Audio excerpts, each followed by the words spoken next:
Thank you. We will now move on to the next item of business. And the next item of business is a debate on motion 20487 in the name of Kenneth Gibson on behalf of the Finance and Public Administration Committee on Scottish Budget 2026-27. I would advise members that at this point in time there is a wee bit of time in hand for interventions, but that may change over the course of the afternoon. And I would invite those members who would wish to speak in the debate to please press the request to speak buttons. And I call on Kenneth Gibson to speak to and move the motion on behalf of the Finance and Public Administration Committee. Up to 12 minutes, please. Thank you, Presiding Officer. I'm delighted to open today's debate on behalf of the Finance and Public Administration Committee.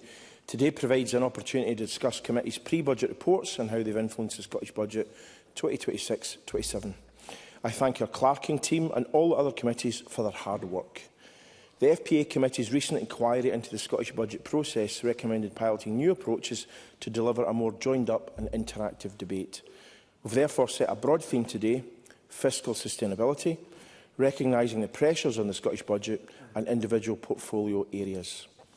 Building on its work to support this debate, SPICE has helpfully produced a briefing identifying common themes across committee pre-budget reports, which I'm sure many will draw on in their contributions. I'm particularly looking forward to hearing about what's worked well and not so well in terms of influencing government budgetary decisions and the impact of a session-long approach to scrutiny. SPICE suggested that, and I quote, "Across committees there is a shared expectation that accountability should extend beyond explanations of spend to include clarity on impact and delivery." Close quote. From the Economy and Fair Work Committee's call for clearer performance targets to the Education and Young People's Committee's request for the Government to set out its priorities for the college sector and match resources to fund those priorities, it's clear that through the budget process, committees are robustly holding Government to account on how spending is achieving outcomes. Committees are seeking greater transparency of budgetary information and evidence that data and analysis is driving prioritisation, decision-making and supporting effective parliamentary scrutiny. Happy to take an intervention. Daniel Johnson.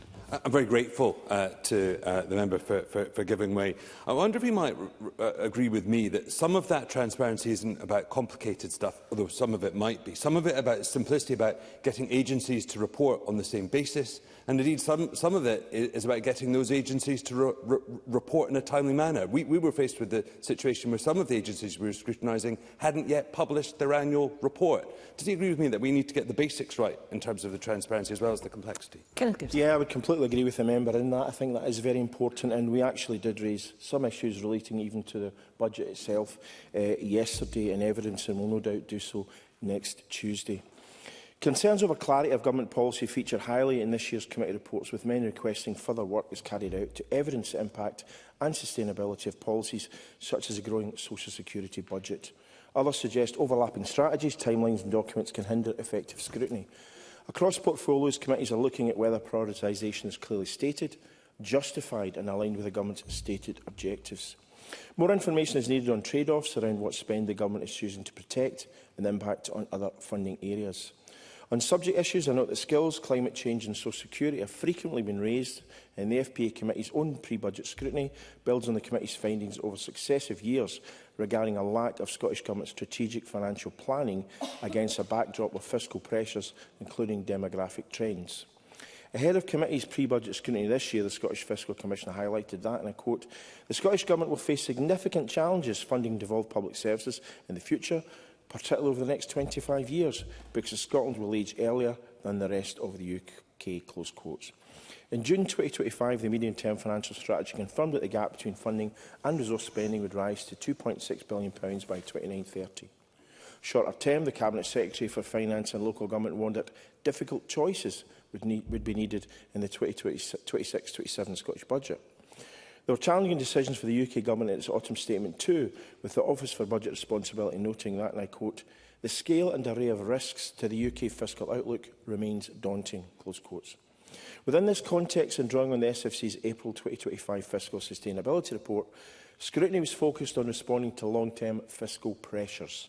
After calling for views over the summer, we received 28 submissions, heard evidence in the autumn and published our report in October. To inform our scrutiny, we visited the Advanced Manufacturing Innovation District Scotland in Paisley and Vilnius in Lithuania to hear about its excellent futures thinking approach and policies on economic growth. I'll highlight some key findings, how they've influenced government budgetary decisions and where commitments have not been forthcoming. One of our main recommendations was for much greater government emphasis on longer-term financial planning to start mitigating the impact of future trends. We urge the Scottish Government to provide a full response to the SFC's 2025 Fiscal Sustainability Report, repeating a previous recommendation relating to the SFC's first such report in 2023. The Government pointed to specific actions such as its population strategy and Scotland's migration service. However, this falls short of committing to producing a full response. Common to other committees, we ask for clarity in future documents on which areas of spending areas are being prioritised and deprioritised. The Scottish Ministers replied that they recognise the need for clarity, explaining progress is being made to further improve this in our 26-27 Scottish Budget, including clear references to how prioritised funding delivers the Scottish Government's 4 priorities. We were not convinced the Scottish Government has provided sufficient evidence of social security sustainability and repeated our calls for a review of the fiscal sustainability of social security spending, asking that outcomes arising from universal payments and services are reviewed. The committee is unclear from the Cabinet Secretary's response whether the Government will undertake this important work, as the response pointed to a previous report, a literature review and development of its approach to public value. On public service reform, we ask for a detailed plan on how the Government will meet its high-level targets on efficiencies and workforce while minimising the impact on public services. We therefore welcome publication of integrated pay and workforce policy and portfolio reform and efficiency plans alongside the Scottish Budget, and we look forward to examining these in detail. An update was sought in progress with what previously asked for in considering the potential benefits, risks and costs of introducing a new preventative spend category of expenditure. The Government's work in this area is welcome, including testing a budget tagging method for tracking preventive spend across portfolio areas of the budget, with results planned for summer 2026 publication. I'm sure it will benefit all committees next session to clearly see where spending on prevention is occurring and making a difference.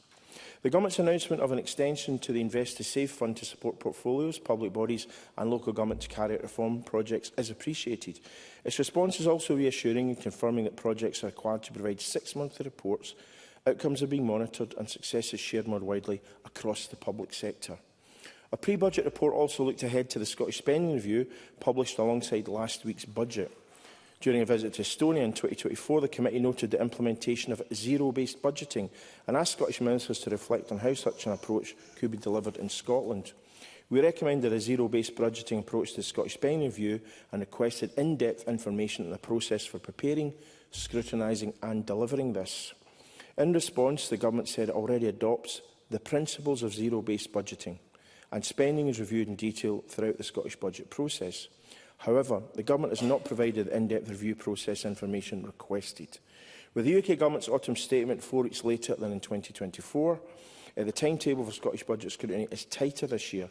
As a result, our committee agreed to carry out separate sessions on the spending review and infrastructure delivery plan in February and March, though I expect both to be touched on when the Cabinet Secretary gives evidence on Tuesday. I therefore urge the Cabinet Secretary to commit in her closing speech to provide this information on process in time to inform our spending review scrutiny. The committee previously expressed concerns regarding recent funding settlements for the college sector, given its key role in developing a skilled workforce and in growing the economy. The uplift in funding for this sector in the Scottish Budget is therefore encouraging, and I look forward to hearing more about the sustainability of the FE and HE sectors from the Education, Children and Young People Committee convener later in the debate. On capital funding, we asked the Government to set out as part of its investment delivery plan the steps it will take to smooth out the lumpy capital budget over time. The Government suggests that, and I quote, "Through careful management of the pipeline, we can ensure a steady stream of investment in the infrastructure needed to deliver Ministers' priorities." Close quotes. It also continues to explore revenue finance models to expand capacity for infrastructure investment. The Spending Review confirmed that a new £1.5 billion Scottish Government bond programme for infrastructure will launch in 26-27 to support capital investment and diversify borrowing beyond the UK National Loans Fund. This will be an issue our successor committee will want to keep a close eye on to ensure value for money and deliver successful outcomes. Finally, during a Lithuanian visit, the committee was impressed by the country's approach to collectively developing and implementing Lithuania 2050, its national vision for the future. This includes buy-in from all political parties, Parliament, public bodies and civic society, as well as a parliamentary committee monitoring progress towards achieving this agreed national vision. The Cabinet Secretary told us she was happy to consider this model, and we've asked for conclusions by the end of January. We hope she'll look favourably on this approach and greatly anticipate receiving her response. Presiding Officer, I commend the diligent and effective pre-budget work carried out by committees and move the motion in my name. And I quote that the Parliament notes the pre-budget scrutiny undertaken by the Finance and Public Administration Committee and other parliamentary committees. Close quotes. Thank you, Presiding Officer. Thank you, Mr Gibson. I now call on Cabinet Secretary Shona Robinson. Around 10 minutes, please. Thank you, Deputy Presiding Officer. And let me begin by thanking the parliamentary committees and their clerks for the important work that they've undertaken in relation to pre-budget scrutiny. This government is committed to building broad support across this chamber, and I view the role of pre-budget scrutiny by parliamentary committees as a vital step in this process. Fiscal sustainability is, of course, essential to delivering this government's 4 priorities of eradicating child poverty, growing the economy, tackling the climate emergency and ensuring high-quality, sustainable public services. A sustainable fiscal position relies on having a clear view of the medium term, not just the decisions taken each year. So the medium-term financial strategy sets out the multi-year fiscal outlook and associated risks. And this year we have, for the first time, complemented it with a fiscal sustainability delivery plan that sets out our approach to managing longer-term pressures. I'll give way to Michelle Thompson. Michelle Thompson. I thank the Cabinet Secretary for taking my intervention. In our session yesterday with the Finance and Public Administration Committee, with the Scottish Fiscal Commission and others, really the majority of the evidence session was dealing with the complexity of the fiscal framework rather than the budget itself. So perhaps, if we can be cheeky, got 2 questions. One, has the Cabinet Secretary got sight, or will she have sight of that? And 2, if that's the case for the people that the Finance Committee has got giving evidence, how on earth do other committees deal with the complexity of the fiscal framework? Cabinet Secretary. Well, I would agree with the general point that Michelle Thompson is making. The fiscal framework is incredibly complex. I think it needs to be reformed, and that, of course, is the ask that we've made of the Chief Secretary to the Treasury. And that is something I would hope, particularly in the next parliamentary session, that we could build a degree of consensus about the need for reform of the fiscal framework, but also potentially simplifying it. Yes. Elizabeth. There is a case for some measures of reform. What happened the last time, however, was that the parliamentary scrutiny was left very incomplete because of the timing of it. And it was a very awkward situation for the Finance Committee because we didn't have the facility to scrutinise what had already been decided. Cabinet Secretary. I have some sympathy with what Liz Smith is saying. That was largely out with my control because the UK Government, the Chief Secretary of the Treasury at that time, was very insistent upon a very, what we might describe as closed process. Not ideal, but it was not something that we particularly were happy with either. And I think that's a lesson for future in terms of transparency. I want to make a little bit of progress. So alongside the plans, the MTFS and the Fiscal Sustainability Delivery Plan, the Scottish Spending Review and the Infrastructure Delivery Plan provide the medium-term spending and investment context, giving Parliament greater visibility of strategic priorities. The Spending Review responds directly to committee's calls for stability. I'll make some progress and I'll come back after that. The Spending Review responds directly to committee's calls for stability, providing multi-year certainty to local government, to health boards and social security. It places fiscal sustainability at its core and provides clear links to government priorities. The portfolio efficiency and reform plans detail how £1.5 billion of cumulative savings will be delivered, freeing up investment in public services. Similarly, the infrastructure delivery pipeline provides sectors the clarity and confidence they need for long-term planning by setting out an affordable and deliverable programme of projects alongside future projects. Taken together, these documents strengthen transparency and support more effective scrutiny of long-term choices. I recognise the Finance and Public Administration Committee's call for stronger long-term financial planning, and I hope that these publications demonstrate our commitment to delivering sustainable public finances. In terms of public service reform, while these documents set out a clear path for future spending in Scotland against a backdrop of constrained resources and rising demand for public services, reform is of course essential, and our public service reform strategy, which published in June last year, included an ambitious £1 billion efficiency target, focuses on reshaping our public sector workforce so that we have the right number of people in the right roles.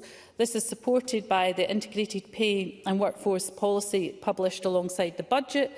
The publication reflects that 2026-27 is the second year of the 3-year public sector pay policy. This government recognises pay policy and workforce management as dual drivers of fiscal sustainability.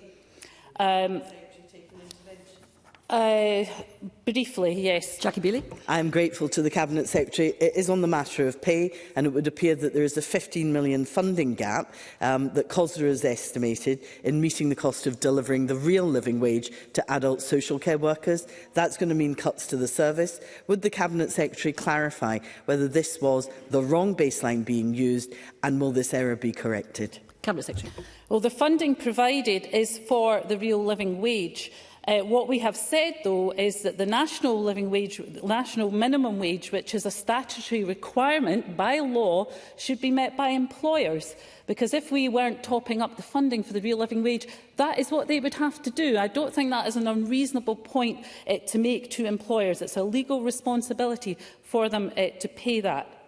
So a managed reduction in headcount will be supported where appropriate by intelligent automation to protect and improve frontline services. I know this is an area of interest for the Finance and Public Administration Committee, which is encouraging the Government to go further in maximising opportunities in AI. In addition to the Finance Committee, other committees have been considering how public service reform can support fiscal sustainability. I know the Local Government Housing and Planning Committee focused on the Invest to Save Fund this year, and I hope they'll welcome this budget's increased investment of nearly £30 million. This fund catalyses efficiency, effectiveness and productivity by encouraging projects that will generate savings across the public sector. We believe prevention is central to long-term sustainability, a view that the Health, Social Care and Sport Committee shares. Investment now to mitigate the harms of poverty can reduce future demand on acute services and increase participation in the labour market. And that's why we're developing a method to identify and track preventive spend through the Scottish Budget, with work underway to develop pilots and first results planned for publication in the summer.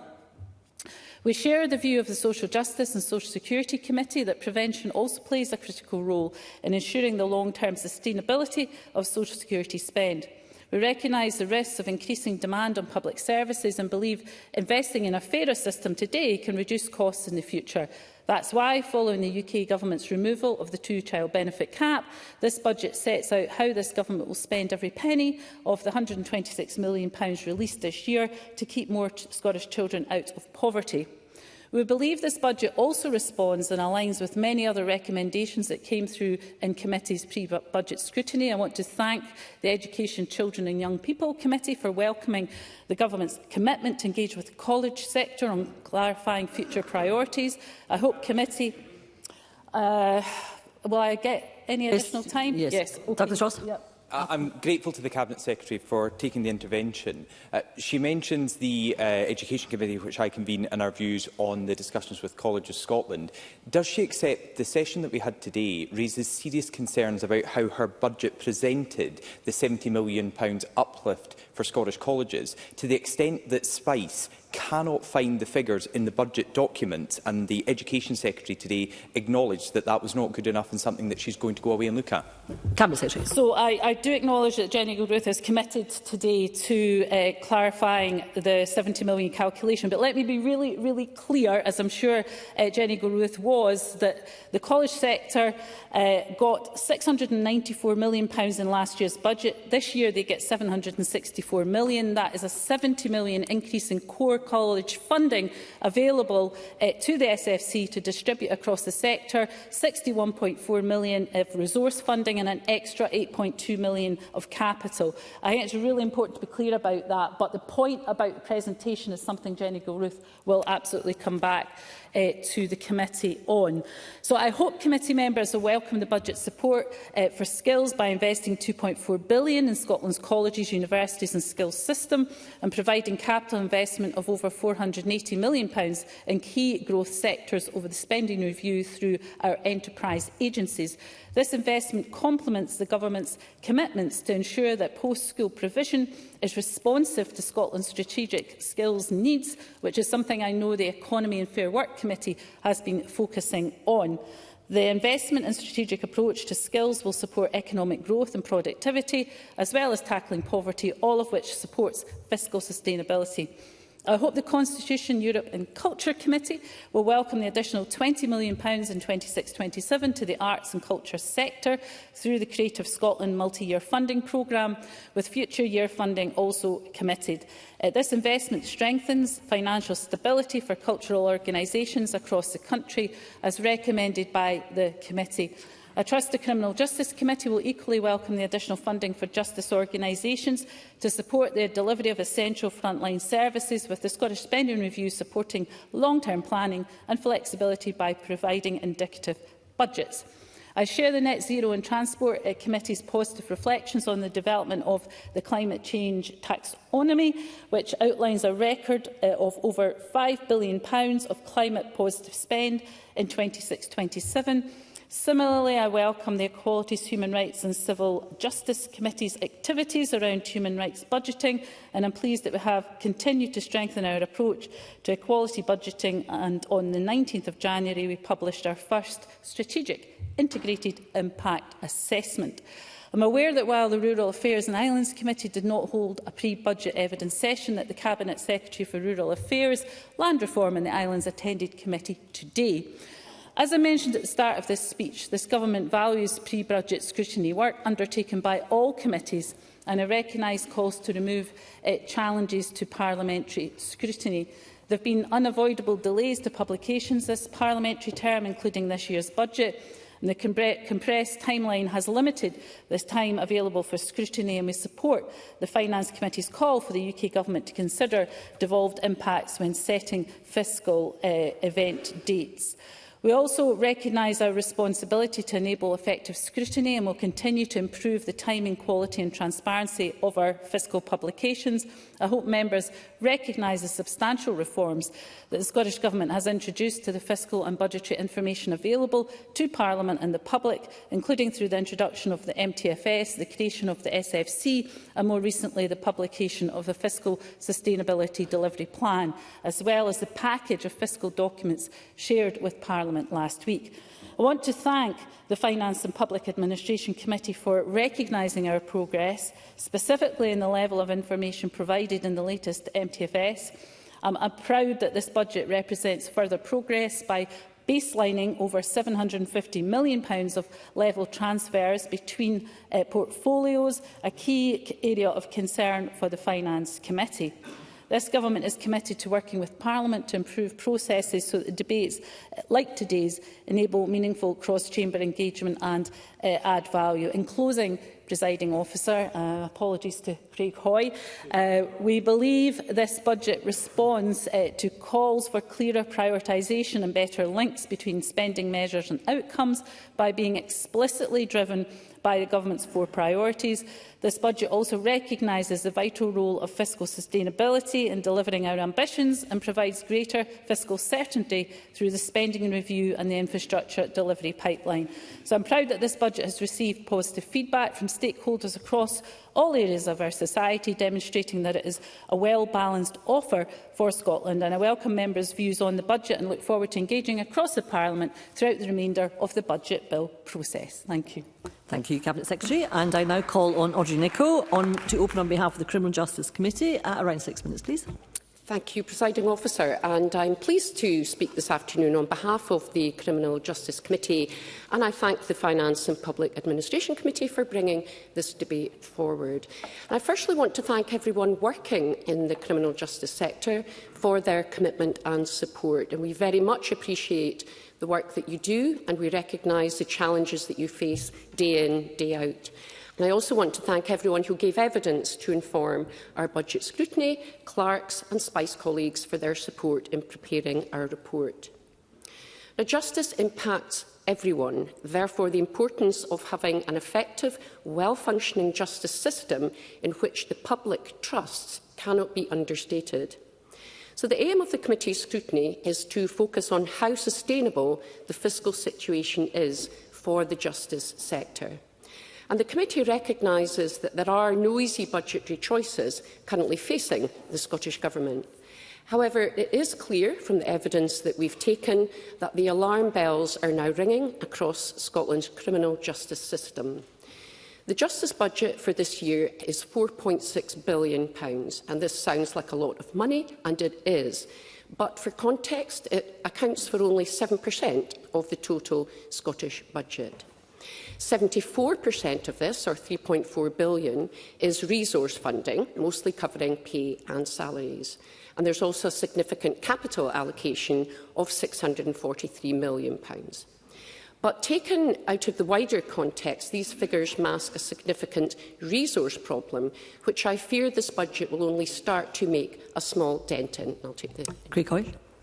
I wonder if the convener can say whether or not any stakeholders have expressed concerns that I think we're seeing across a number of portfolios that the Scottish Government's pay policy already looks like it's going to be breached over the cycle, and that in many areas, no doubt in the prison service and in other areas, there will have to be a real terms cut in salaries in year 3.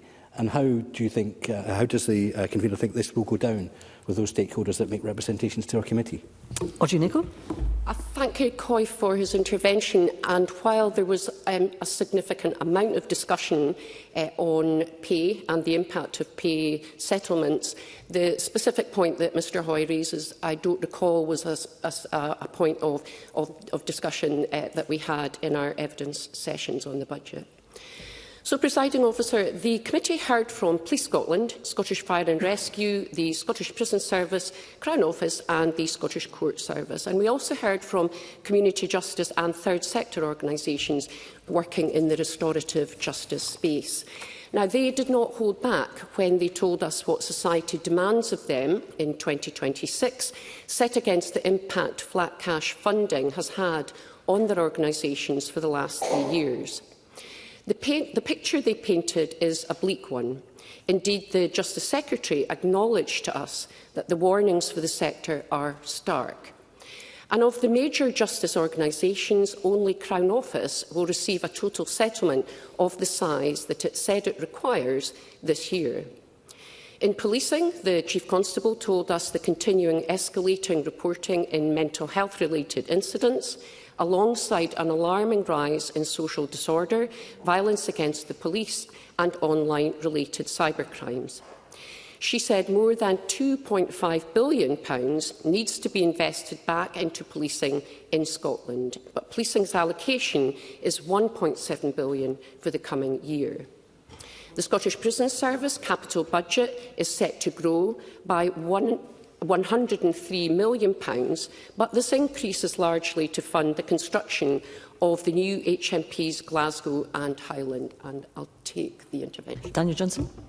To the member for giving way. I mean, one of the concerns that's often raised with me by the police is that actually their capacity is very much used up by, in a sense, shortfalls in other public services. So police officers having to attend A&E, deal with missing persons. I just wonder what lines of inquiry and what evidence the committee has taken and what assessment the Criminal Justice Committee have made of those sorts of pressures that the police face. Audrey Nicholl. I thank Daniel Johnson for his intervention, and it's a very well-made point. And in fact, the Criminal Justice Committee has spent quite a bit of time scrutinising the impact of, for example, mental health-related incidents on policing. I think last year we were told it was the biggest policing challenge at that time. It's a hard nut to crack, but we will be revisiting that before the end of this session. So there may be very limited budget left to address the other crucial issues such as modernisation, maintenance of ageing prisons, digital infrastructure like drone detection and window grills and body-worn cameras, to name but a few. Severe overcrowding in our prison estate presents a potential challenge flowing from human rights compliance, which in turn could increase the risks of future costs in legal proceedings or compensation. And there's also the risk of unrest in our prisons, exacerbated by overcrowding and increasing harm caused by substance use. And embedding new practice arising from new legislation, for example, trauma-informed practice, further shines a light on human rights-based budgeting principles. And as members will be aware, there is a deep concern about the state of the Scottish Fire and Rescue Service, which now has a capital backlog of about £818 million. Last week, we heard about the enormous risk faced by our firefighters and their families from a lack of decontamination and showering facilities in fire stations. Many firefighters must return home from a shift with hazardous particulate fire materials on their bodies and clothes. The committee is particularly concerned about lack of funding to allow the fire service to respond to the public need. Restructuring what remains of it in order to meet new demands cannot obscure the uncomfortable fact that we first need to ask whether the challenges of climate change, flooding and wildfires mean we actually need a larger or a different fire service, building towards funding the necessary structure. And members will be aware of the reform process currently underway by Scottish Fire and Rescue, the focus of which is to reconfigure the service in line with the challenges that I've mentioned above.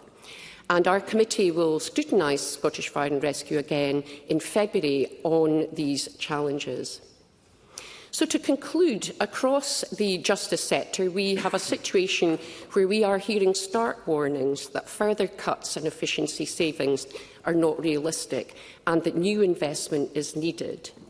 Aside from Crown Office, this budget falls short of what the committee was told was needed. So I urge the Finance Secretary to reconsider the spending review's funding of the priorities in the Vision for Justice programme and the 3-year delivery plan, particularly for our police, fire and prison services. And I welcome the efforts that have been made in this year's budget settlement, but it is time to respond to the alarm bells from the justice sector, and future budget settlements must do that. Thank you. Thank you, Ms Nicholl. I now call on Daniel Johnson to open on behalf of the Economy and Fair Work Committee. Around 6 minutes, please. Thank you very much, Deputy Presiding Officer. It is a great pleasure for me to speak on behalf of the Economy and Fair Work Committee. And let me use this more reflective debate to express my thanks to clerks, but actually particularly to my fellow members of the Economy Committee. Now, this was not necessarily an expected position that I've assumed, but it's one that I've been very much enjoying, and I'll try and reflect broad contributions. And given that many of my fellow members are in the chamber, please, I would invite them to intervene if they think I could elaborate in further detail. And I think this is a useful debate, because I think committees are the place where we should be properly thinking about fiscal sustainability. And I welcome the Finance Committee's innovation in that regard, although I would note that their approach to budgeting for foreign travel has become somewhat looser since I left that committee. But given the nature of the Economy Committee, and given the nature of the economy, many of the things that impact the economy actually fall out with the economy budget lines. And this was a point that we reflected upon this morning when we had the Deputy First Minister in front of us. And likewise, many of the time periods upon which these things will act fall out with a single budget year. So it's perhaps not a surprise that the Economy and Fair Work Committee have had a focus on the impacts beyond single budget lines and in terms of multi-year funding. And one good example of that is the housing budget. The housing budget is not just about housing. It supports jobs, it helps local economies grow. And we have to note that this is a budget line that has seen some changes year to year. So we welcome the 19% increase in cash terms, but actually when you look over the piece, that is only a 3.4% growth rate over the last 5 years, given the changes that have occurred. And likewise, we do have to note that again over the last 5 years, the total numbers of completions across all sectors has declined. And this is the sort of perspective that I think that we need to see greater focus on within the budget. More broadly, the Economy and Fair Work Committee's priorities have been focused on supporting business, women's enterprise and skills development. And I will make some comments about the enterprise agencies in a moment. But again, one area of note is that very often when it comes to economic discussion, the Scottish National Investment Bank is somewhat of a catch-all solution to all the issues that members may identify in the economy. And it is welcome that we see continued increase in terms of the capital funding towards the target of £2 billion, but that is a finite total. And I think one of the areas that the committee focused on when we had Scottish National Investment Bank in front of the committee was actually how does it achieve a status of being a perpetual fund so that it can reinvest its capital. And I think one of the things, if we're going to see that sustainable investment and sustained investment and the Scottish National Investment Bank to achieve the status that I think that we all want to see it do, especially given that finite target of carbon, we do need those plans and that vision to be put in place. Moving on to the enterprise agencies, again, we very much recognise the importance of their work. I'm very happy to give way to the Deputy Commissioner. Michelle Thompson. Thank you for taking the intervention. I was a bit slow to get up there, so I just wanted to flip quickly back to the Scottish National Investment Bank. I think there's also an important point to note that the rules that have been applied by Treasury have now been eased off so that they can reinvest profits that are made, and that's an important point as well. So the point that he makes, it's about wider and deeper, it's even wider and deeper still. Daniel Johnson. It's an excellent point the Deputy Convener makes, and indeed it was, I think it was a positive step that the committee wrote to the Treasury to ensure that the Scottish National Investment Bank was included in terms of that broad review, in terms of the capital treatment. But in terms of the enterprise agencies, I think what we would note is that they received something of a tight budget this year, and that is not unique. And I think we need to reflect on whether that reflects our broad priorities for the economy, but also actually that we need to keep challenging the enterprise agencies in terms of whether or not they're actually focused and taking the right approaches given their budgets. And I think that does start with reporting. And I was alluding to that in terms of my intervention to the convener of the Finance Committee. We did not have up-to-date annual reports from each and every one of the agencies. Indeed, we struggled to get just clear articulation of how much of their budgets was being spent on their running costs as compared to funds going out the door, so to speak. That was something that we got subsequently, having asked for it. But I do think, in terms of transparency, we start with clear articulation of the fundamentals and consistent articulation of the fundamentals. Another point in terms of looking at the agencies, all of which do broadly similar work, was that they were not consistently reporting their outcomes. And indeed, we exposed that some of those metrics were on the basis of self-reported measures. So I think some greater examination of that. I think we also were concerned that given the changing focus and scope of the enterprise agencies, there are areas of the economy, especially for older, more mature businesses in non-high growth sectors, that there is something of a missing middle in terms of the scope of delivery for our enterprise agencies. And moreover, I think it is hugely important that we ensure that there is support from our economic agencies for everyone that might seek to engage in business from all communities, and particularly women seeking to start and grow business.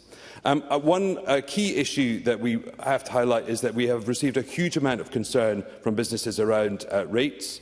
I think we note the 15% relief in the budget, but that is against significant revaluation. It was useful to hear reflections from the Deputy First Minister this morning that there is more work that needs to be done around methodology, because the methodologies are far from clear, they are far from transparent, and indeed I think there's an ongoing question, which again was reflected on by the Deputy First Minister, about the role of the valuation boards. And just finally, we did, and as mentioned by the Cabinet Secretary for Finance, take a good deal of evidence around skills. And I think that we would want to reflect the fact that there is a real sense of urgency, a need from many industries that the agenda around upskilling and reskilling is not something that can wait. In terms of the number of years of time in terms of reform of SDS and other agencies are set out to take, that needs to be brought forward urgently, that the changes being brought by technology Mr. Johnson, and demographics are Mr. Johnson, and I will close there. Yes, thank you. We have some time in hand, but we need to share it around. Thank you very much indeed. No, I now call on Claire Haughey to open on behalf of the Health, Social Care and Sport Committee. Around 6 minutes, please. Thank you, Presiding Officer, and I refer members to my register of interest in that I hold a bank nurse contract with NHS Greater Glasgow and Clyde. And thank you for the opportunity to contribute to this debate on behalf of the Health, Social Care and Sport Committee. First and foremost, I would like to offer a sincere thanks to all stakeholders who engaged throughout the Health Committee's budget scrutiny process.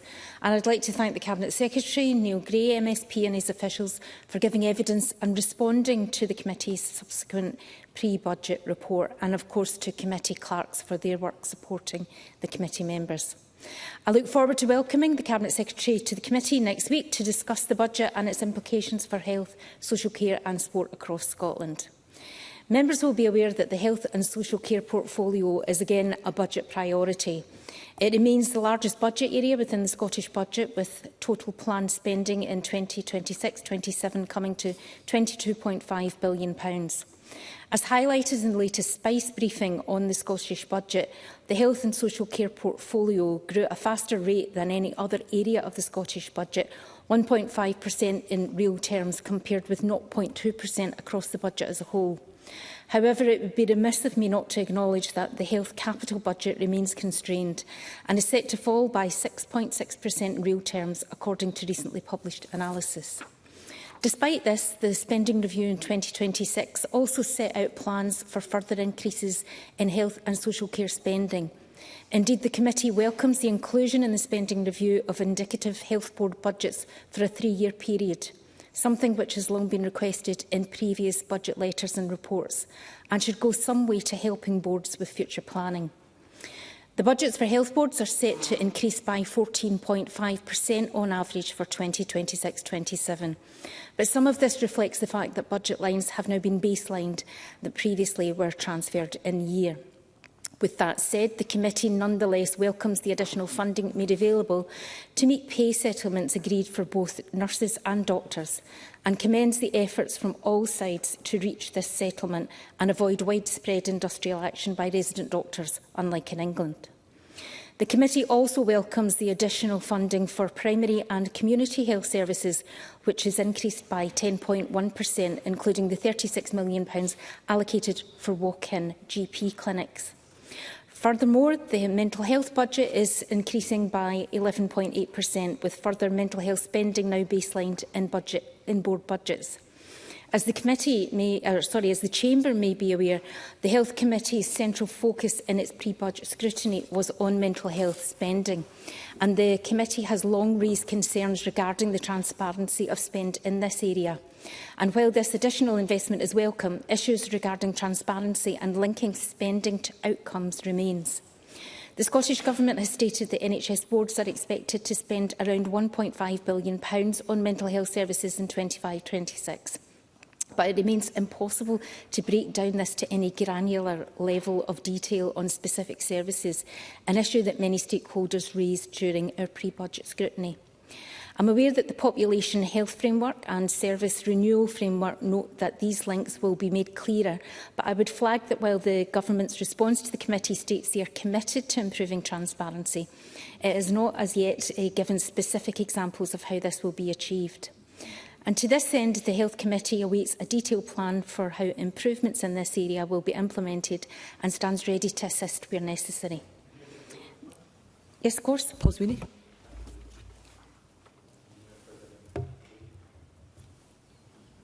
Thank the Convener for giving way on that point. Another interesting point of discussion that was raised in the course of our inquiry was the issue of tension between revenue, capital, but also preventative spend and how that could be better achieved. It's another factor perhaps the Government ought to consider when trying to balance those challenges on expenditure. Claire Hawkey. I think Mr Sweeney must have been reading my speech because I'm about to come on to preventative spend in a moment. There are also similar challenges in relation to the social care budget. Again, while the committee welcomes the additional funding of £471 million identified in the budget, it remains difficult to get an overall picture of planned social care spending for 26-27.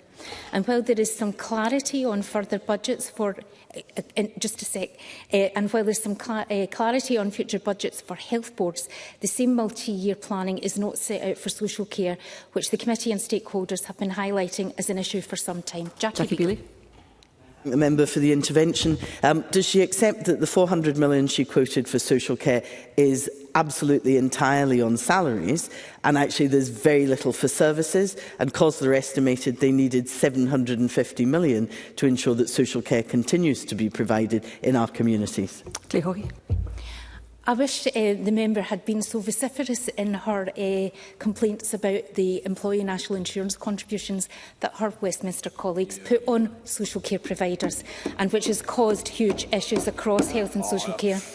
Similarly, the committee argued in its pre-budget report that there needs to be a clearer definition on what constitutes preventative spend, as well as identifying the level of resources currently assigned to preventative activities. And while this has not been provided, the committee nonetheless welcomes the response from the Government and the references to ongoing work in this area to tag spending and enable tracking, and looks forward to seeing the initial outputs of this work. In relation to preventative spend, the committee welcomes the strong uplift for Sports Scotland and Active Healthy Lives, with planned spending in these areas set to double in 26-27. The importance of physical activity has been a common theme throughout the committee's work this session, and I cannot understate the positive impact it has on individuals of all age groups, both from a physical and mental health point of view. And with that said, the committee would seek reassurance as to whether these levels of spending will be maintained in 26-27, with major sporting events happening this year, such as Glasgow hosting the Commonwealth Games and Scotland reaching the Men's World Cup finals. It's vitally important that we harness the momentum these events will bring and ensure that there continues to be adequate funding for sport and physical activity for future generations.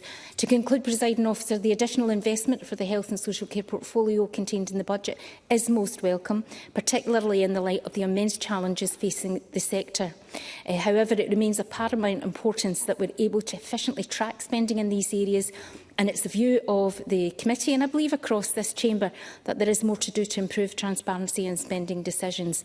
Only by making such progress will we be able to ensure that we are making the best use of the budget to ultimately improve the health and well-being of people in Scotland. Thank you, Ms Hockey. I now call on Finlay Carson to open on behalf of the Rural Affairs and Islands Committee. Around 6 minutes, please. Thank you, Presiding Officer, and I welcome the opportunity to contribute to this debate on behalf of the Rural Affairs and Islands Committee. Unfortunately, as the Cabinet Secretary has already suggested, our committee has not carried out pre-budget scrutiny this year due to a number of time pressures on our work programme. However, we did meet with the Cabinet Secretary for Rural Affairs this morning. I plan to use my remarks today to focus on some of the key budget announcements in the Rural Affairs portfolio. Let me begin with some of the headline figures. The Rural Affairs portfolio receives £1.2 billion of a settlement in this year's draft budget. According to independent analysis SPICE, this represents a 3.5% real terms cut compared to the 2025-26 autumn budget revision. This cut follows previous cuts to the portfolio's funding in last year's budget. And while I understand why the Scottish Government is keen to emphasise the importance of fiscal sustainability when making its decisions around the budget, I am concerned that when budgets are tight, it seems to be this portfolio that the Scottish Government goes to find savings first. For at least the last two budgets, this has been the only portfolio to see a real terms reduction in budget, despite increasing pressure on rural areas to deliver on the Scottish Government's climate and biodiversity targets. Turning to some of the specific budget lines, the Spice budget briefing notes that the funding allocation for major agricultural payment schemes continue to be broadly frozen in cash terms. The £26 million in capital funding for the Agricultural Modernisation Fund is a welcome development, and I look forward to hearing more about spending plans for this in the future. However, it is important to note that this is not additional funding, but the return of the same £26 million that was taken from the ring-fence budget in previous years. A more welcome development in the draft budget is the increasing of the funding for a Crofting Commission. The committee made clear in our Stage 1 report on the Crofting Bill that an adequately resourced Crofting Commission, capable of effectively enforcing crofters' duty, is essential to a healthy, thriving and sustainable crofting community. This additional funding will go some way towards ensuring the Commission has the tools to deliver on that promise. Turning to fisheries, the draft budget provides a settlement of £79.3 million for the Marine Directorate. This is the same in cash terms as it was last year, which equates to a £1.7 million decrease in real terms. This means that the Marine Directorate budget has decreased in real terms for the third consecutive year. Last year, the committee focused our pre-budget scrutiny on the Marine Directorate, and as part of that work, we visited the Directorate's Aberdeen laboratories. The committee was concerned by the poor condition of the facilities and the impact this was having on the scientists' ability to deliver important science to inform fisheries management. We recommended that the Scottish Government prioritise a long-term solution to enable the restoration and modernisation of these facilities as a matter of urgency. Given the much-needed upgrade and replacement of the site, the budget commitment to fisheries modernisation is disappointing. The capital budget for the Marine Directorate has been cut by £900,000 in real terms. We were, however, informed this morning that some capital work would be funded through the Scottish Government capital budget. While there is no suggestion this is a deliberate policy, there continues to be concern around the transparency of the budget spending in relation to the Marine Directorate. I note the fact that the Scottish Government has increased the Marine Fund Scotland by £2.1 million, which it says will support delivery of outcomes for Scotland's brew economy vision. Turning to forestry, the draft budget includes an increase in spending on woodland creation to support efforts to reduce carbon emissions in the land use sector. The committee has heard consistently throughout our scrutiny of the draft climate plan that, if deployed effectively, public funding in the forestry sector could help to crowd in additional private investment in both the workforce and equipment Scotland needs to achieve our climate and biodiversity goals. I do note, however, that the budget for woodland creation still falls short of the budget in 2023-24, before large cuts were made the following year. Finally, the draft budget allocates £7.1 million for supporting our island communities, a 13% cut in funding compared to the 25-26 autumn budget revision. Yes. Cabinet Secretary. Just on the issue of islands, I think it's also important to recognise, though, that alongside the Islands Plan will be 3 accelerator deals for Shetland, Orkney and the Western Isles, which has the potential, through us supporting their borrowing capacity, to deliver in hundreds of millions of pounds. So I think that has to be seen alongside the money that's in the Islands Plan. Finlay Carson. Thank you for that intervention. The 13% cut includes a reduction in capital funding for both carbon-neutral islands and island plan budgets, and I'm unclear how these cuts will help to deliver the ambitious commitments made by the Scottish Government to our island communities, but I take on board what the Cabinet Secretary has just put on record. So, in conclusion, Presiding Officer, I think it is fair to say that this year's draft budget brings both good and bad news for people living and working in rural communities. I hope the Scottish Government will reflect on this as the budget process continues, because I am sure I can speak for all the committee members when I say that we want to see the Scottish Government deliver a budget that's fit for purpose and enables our rural communities to thrive and prosper. Thank you. Thank you, Mr Carson. I now call on Colin Beattie to open on behalf of the Scottish Commission for Public Audit. Up to 4 minutes, please. Presiding Officer, I welcome the opportunity to contribute to this debate as Chair of the Scottish Commission for Public Audit. One of the Commission's main roles is to scrutinise Audit Scotland's budget proposals and report to Parliament on them. On Monday, we published our report on Audit Scotland's budget proposal for 2026-27. Audit Scotland's budget comes from two sources. For 26-27, it estimates that the fees it charges to audited bodies will provide for 62% of its budget. The remaining 38%, which amounts to £16,207,000, would require to be funded from the Scottish Consolidated Fund. While this represents an 8.2% increase in the funding required from the Scottish Consolidated Fund, equating to an additional £1,224,000, the budget proposal for 2026-27 includes one-off costs of £878,000 related to a project to modernise the approach to public audit. The underlying and recurring increase in funding from the Scottish Consolidated Fund is therefore £346,000 or 2.6%. This budget will support the delivery of audits of around 230 public bodies, 30 performance audits and continued investment in audit modernisation.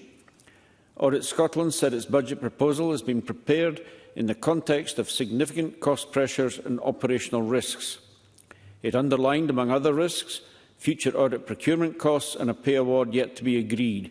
We have asked to be kept updated should any of these risks materialise. The overarching theme of this debate is fiscal sustainability. Throughout this parliamentary session, the Commission's enhanced scrutiny of Audit Scotland's budget proposals has been central to strengthening the fiscal transparency required for sustainable public finances.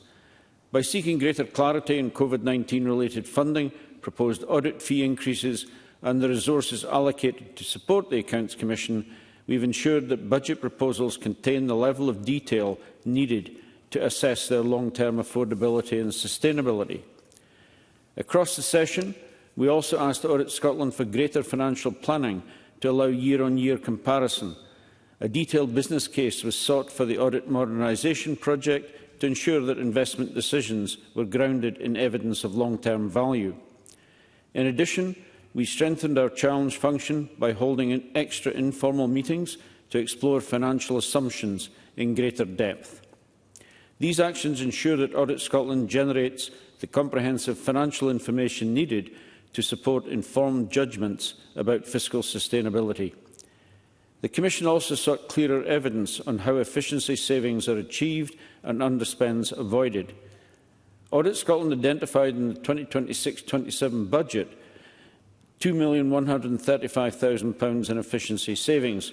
These savings represent 5.2% of its overall budget and arise from a range of measures, including a 5% vacancy factor, reductions in staffing numbers and property costs. The Commission has rightly explored whether these savings contribute to fiscal sustainability, given that the largest elements, such as the vacancy factor and reductions in staffing, are non-recurring. Non-recurring savings can help address short-term budget pressures, but they do not strengthen the underlying financial position. This creates a challenge, as achieving savings of a similar scale in future years may require new measures.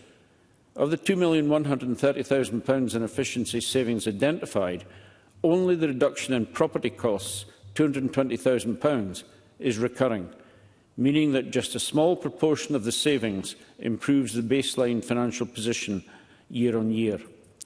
In our report, we noted this as a challenge faced across the public sector. We also recognised the public sector reform process may make delivering public audit more challenging for Audit Scotland. For example, if there are delays in public bodies' readiness to be audited, or public bodies are merged, created or closed. Presiding Officer, the final allocation rests with the Scottish Government, but I highlight our conclusion that we are, on balance, content with Audit Scotland's 2026-27 budget proposal of £16,207,000. Thank you.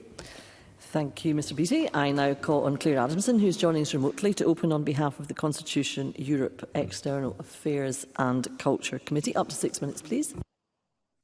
Thank you very much. Sorry, Ms Adamson, to interrupt. Could you please put your camera on?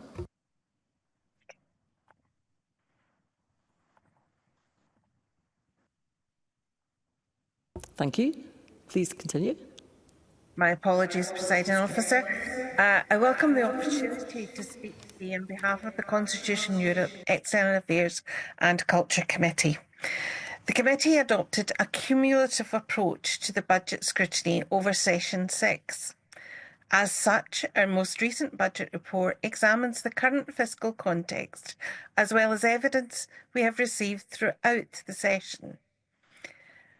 We have heard from the culture sector about the perfect storm, the impacts of COVID budget pressures, reduced income, while participation and operating costs have been challenging as well to the sector. On behalf of the committee, I would like to extend my thanks to those who provided evidence for their time and contributions, to our clerks and for SPICE support. Before proceeding, I do want to say that there is a disappointment that the Scottish Government's response to a report was not received until after 6 o'clock yesterday evening. We also note that many of the questions asked in our pre-budget scrutiny have not as yet been answered. We will, of course, explore these issues further with the Cabinet Secretary when we take evidence from him on the budget in a couple of weeks.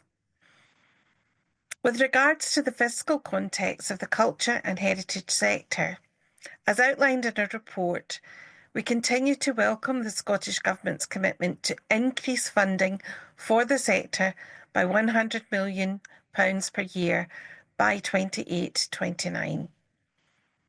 As part of this commitment, culture funding was expected to increase by £20 million in 2026 and 27, and I note that this uplift is included in the draft budget published earlier, and I can assure the Cabinet Secretary that this will indeed be welcome.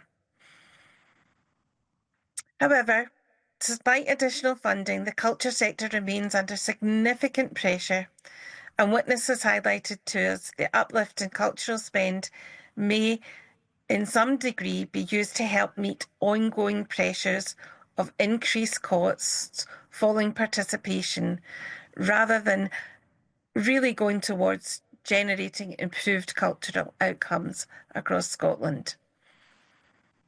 We also asked in our report that COSLA and the Scottish Government respond to concerns of increasing funding for the sector may be offset by funding reductions from local government.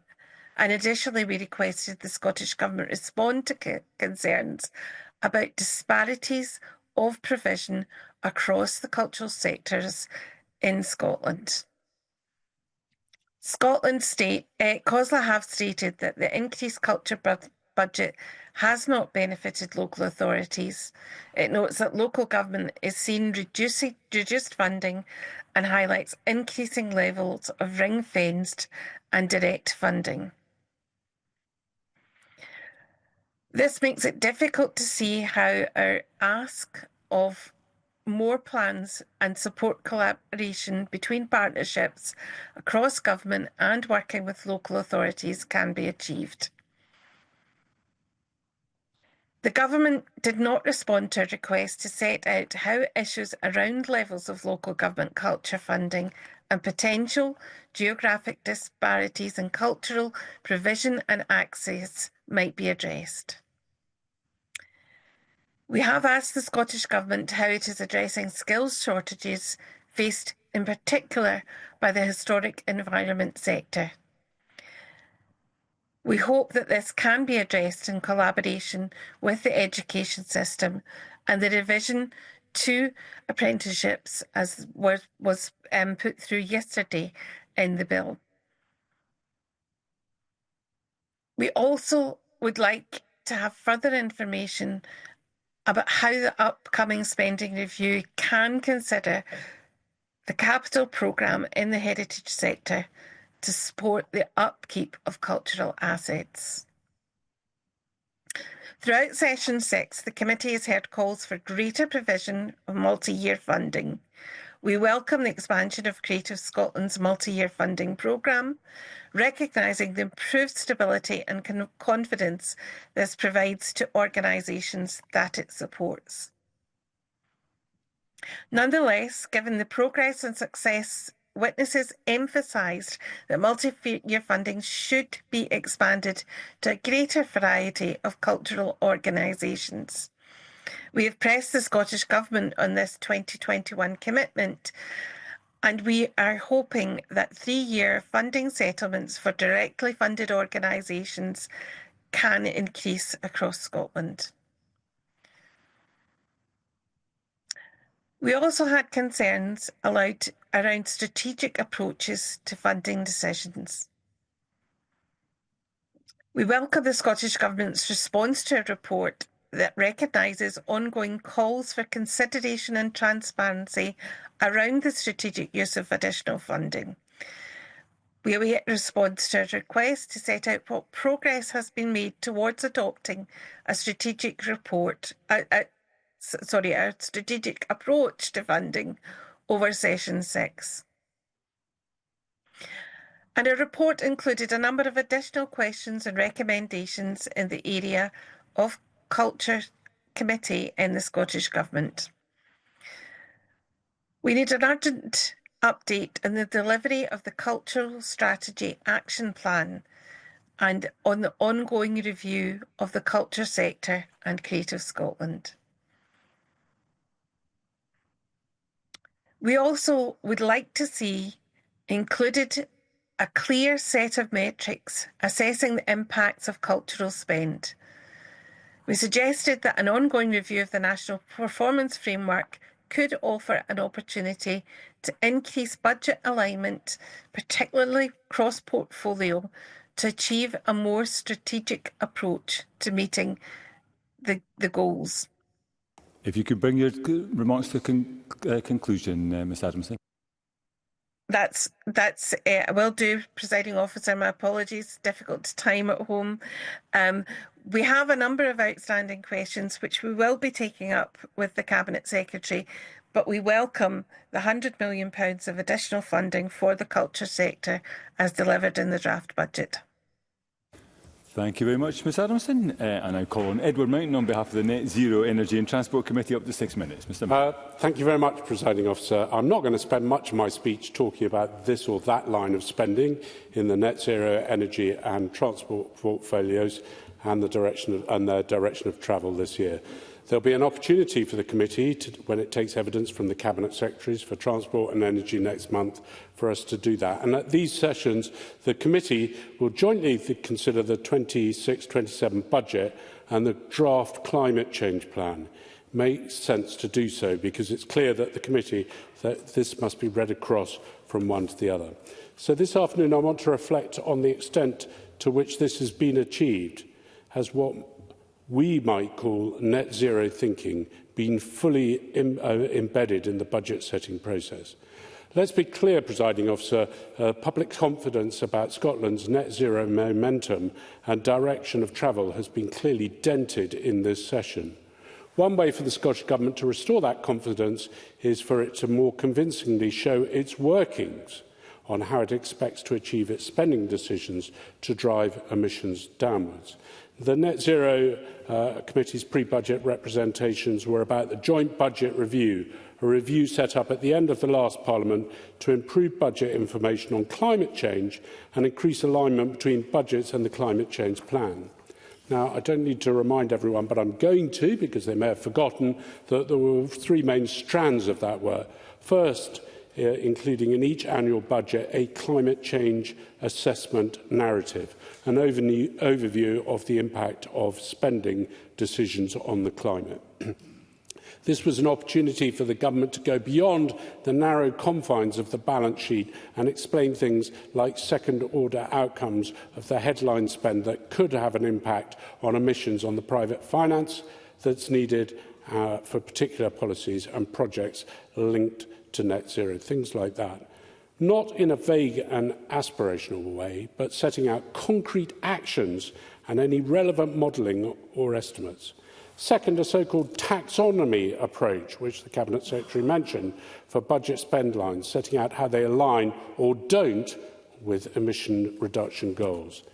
The Scottish Government embarked on this in this session with rather a simple traffic light system, but has undertaken, in its word, to deepen the taxonomy and to expand its coverage to make it more useful.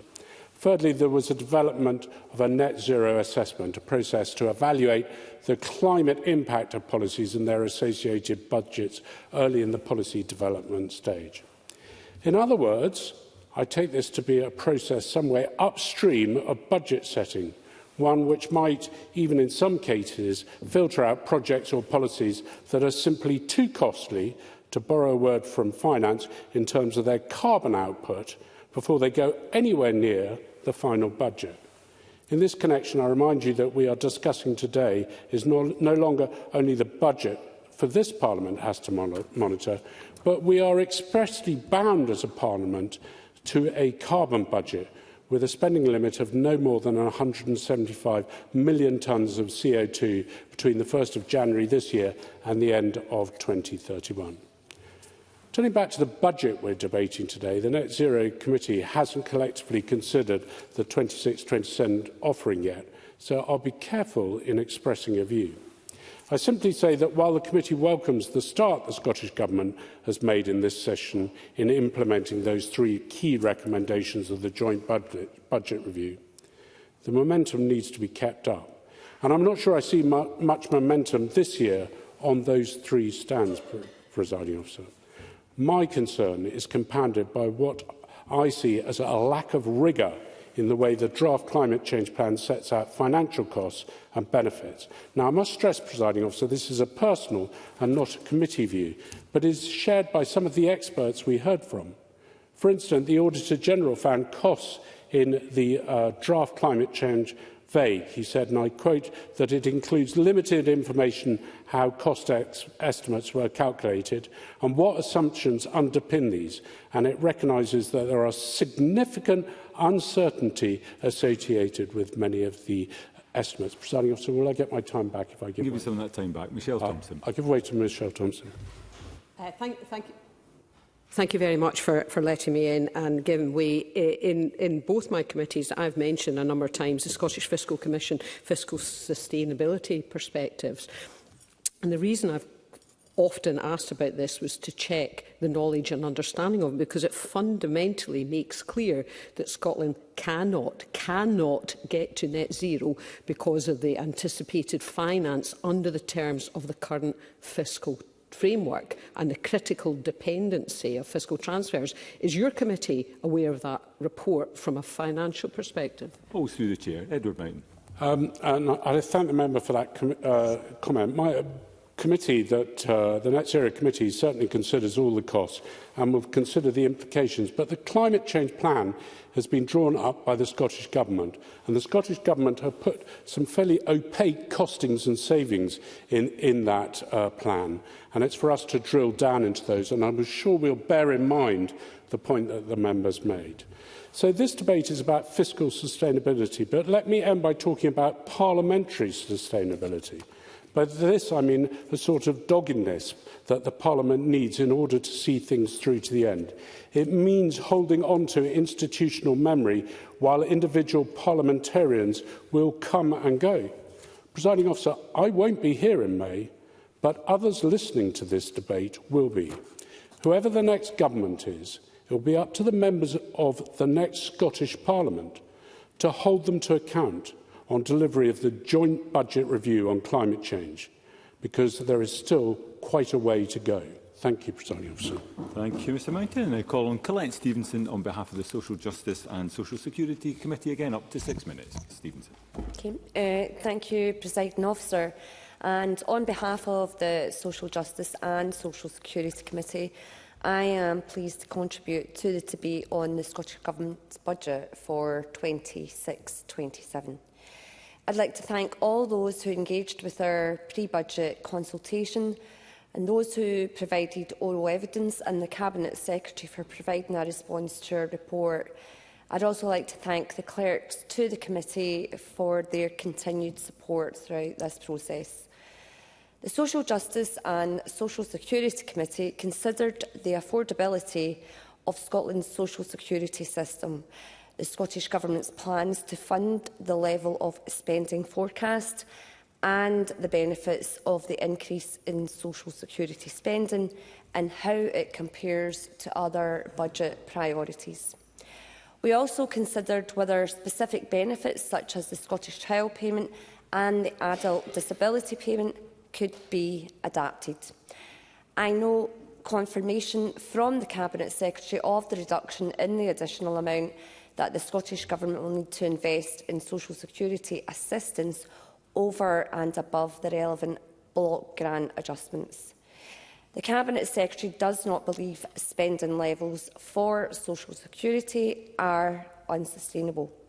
However, the Fraser of Allender Institute told us that, despite this, the nature of social security expenditure still means it can be less predictable and more volatile than other forms of spend. Given benefits are demand-led, we heard that the only ways to reduce costs is by limiting eligibility or by reducing the need for social security in the first place.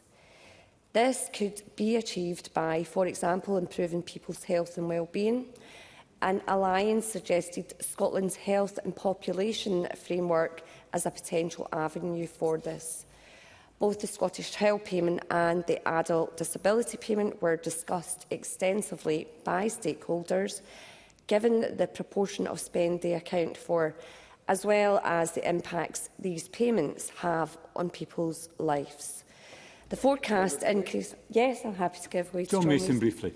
I thank the convener very much for giving way. We were told at the Finance Committee yesterday, I think, that, in fact, the number of people being accepted for claims has actually reduced. And it used to be about half, now it's only about a third. Is that having an impact on the costs? Colette Stevenson. I thank John Mason for that intervention. From the evidence that we took at committee, there's still insufficient data being provided. However, it's quite timely that we have Social Security Scotland in tomorrow for our committee, so we will follow up with that information to see how effective that actually is in terms of people's lives. So thank you for that. So the forecast increase in social security payments for carers was also described as significant.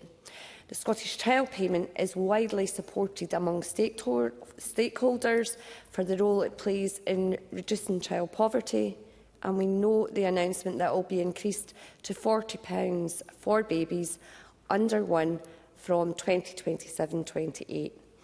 We also heard that the Scottish Government would have increased flexibility over the design of the Scottish Child Payment if it were to become a form of childhood assistance, as opposed to a top-up to universal credit. And we asked the Scottish Government what scope there is for this, and we welcome the Cabinet Secretary's confirmation that the Scottish Government is committed to reviewing the legislative footing on which the Scottish Child Payment is based. We considered how the Scottish Government intends to spend the money that was allocated to mitigating the two-child limit. Now the policy has been withdrawn by the UK Government. We welcome confirmation from the Cabinet Secretary that this will be invested in other initiatives to tackle poverty, including additional funding for the Scottish Welfare Fund, Children First and Aberlour Children's Charity, alongside a £49 million boost to the Tackling Child Poverty Fund. And we heard that crucial data that could inform policy for adult disability payment is lacking. Edel Harris, OBE, Chair of the Independent Review of the Adult Disability Payment, told us that there is not enough information on the impact of ADP, as I alluded to earlier, on people's lives, or data on the number of disabled people in Scotland. Data on what is driving demand for adult disability payment is also vital to inform future spending, and we are therefore pleased the Scottish Government has confirmed it will publish information on this by the end of next month.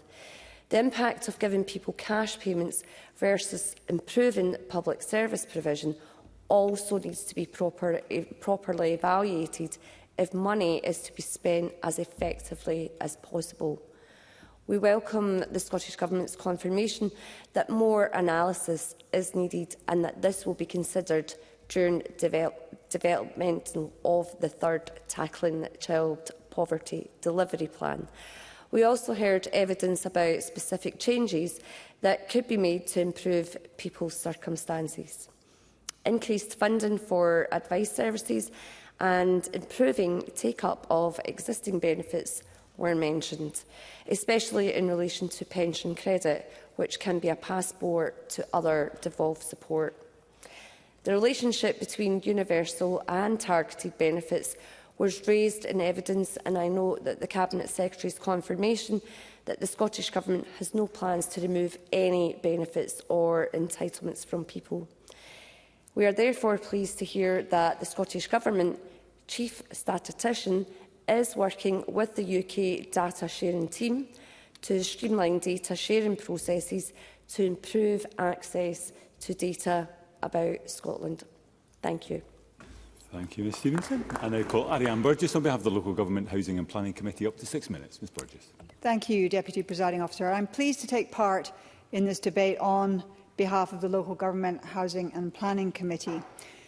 Public service reform forms part of the first pillar of the Fiscal Sustainability Delivery Plan, and it was the focus of our pre-budget scrutiny. In particular, we looked at the Invest to Save Fund, a £30 million pot aimed at supporting public sector efficiency projects.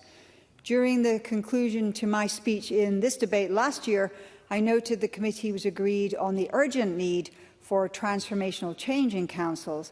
I expressed hope that when I stood up today, I would be able to reflect on concrete evidence of a decisive shift towards preventing poor outcomes instead of having to deal with their consequences. I welcomed the Scottish Government's recognition of the need for that change.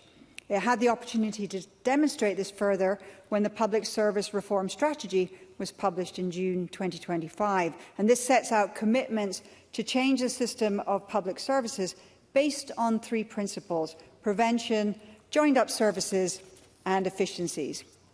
Local government has taken an active role in driving change. There are various organisations, professional networks and initiatives to support individual councils. And we were pleased to hear of many great examples of transformation projects and collaboration. We called on the Scottish Government to address potential barriers to such projects like workforce capacity, morale and resilience, leadership and lack of data. 2 of the most prominent barriers were lack of multi-year settlements and the high cost of initial action, which the Invest to Save Fund sought to address.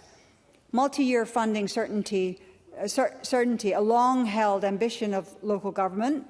The Scottish Spending Review, published alongside the Scottish Budget, provides resource spending plans up to 2028-29 and capital spending plans up to 2029 to 2030. And while this is welcome, it suggests there will not be increases in local authority funding across the next 3 years. However, the Cabinet Secretary did tell the committee yesterday that we could expect the initial estimates in the spending review to change. We welcomed the Invest to Save funding and recommended that the Scottish Government should consider increasing the fund. Although the Fiscal Sustainability Delivery Plan recognises that releasing efficiencies often requires initial investment, the Invest to Save fund remains at £30 million in this year's budget. Our recommendation of continuation and extension of the fund was in the context of some of the other suggested improvements. We thought that the fund could better incentivise collaboration between different parts of the public sector, and we asked the Scottish Government to consider how the fund could be accessed across local authorities without a bidding process.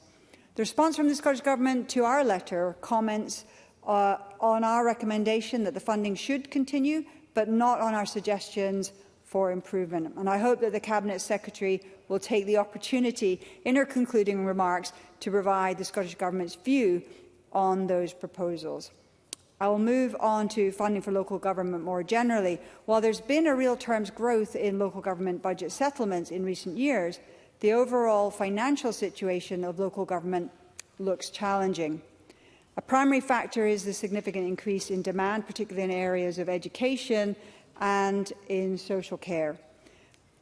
While there has been a real terms increase in overall revenue funding for local authorities, this falls short of what COSLA suggested was required by almost £1 billion. The capital allocation to local government is also reduced in the budget. And this leads me to how COSLA and the Scottish Government worked together in the development of the budget. Last year, I said it was pleasing to see evidence of a broader consensus between the spheres of government on the budget.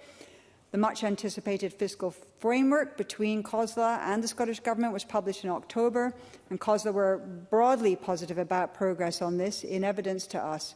And we can see from the recent budget a continuing reduction in the use of ring-fencing by the Scottish Government. Around 7% of the total revenue allocation to local government next year will be either ring-fenced or transferred in year from other portfolios. And this is down from 18% before the Verity House agreement was signed. In conclusion, I'll return to whether I was right to be optimistic in my concluding remarks last year. As I said, the Fiscal Sustainability Delivery Plan identifies that releasing efficiencies often requires initial investment. Continuation of the Invest to Save Fund can hopefully encourage and support continued transformation in local government. But there is room for improvement. Access to this funding must be more flexible to suit the needs of local government. And it's not yet clear whether the current funding provided to local authorities or available through the Invest to Save Fund will allow them to actually realise ambitions for transformation and the public service reform strategy. Thank you very much. I now call Douglas Ross on behalf of the Education, Children and Young People Committee. Up to 6 minutes. Mr Ross. Thank you, Presiding Officer. And I am speaking today on behalf of the Education, Children and Young People Committee. And I'd like to thank my committee members, clerks, Spice and our stakeholders who all got involved in pre-budget scrutiny. But I say this not as convener of the committee, but just as someone who is now sitting through this debate for the second time as a convener. It doesn't work. This is, in my humble opinion, not a good use of parliamentary time. Ross Greer, I think, agreed with that last year. I don't know if that's the reason why he's not here this year. But he was saying as a Finance Committee member, it didn't really work. And I accept Mr Gibson and the committee have tried to change it slightly by having a focus on fiscal sustainability. But I don't honestly think anyone watching this debate will think it's been a particularly good use. Yes, as Craig Hoy says, probably no one's watching. I will give way to Liz Smith. Liz Smith. Would Mr Ross agree that one area where we could improve things is to have a finance bill process where everybody who wants to pitch into budget discussions could do so?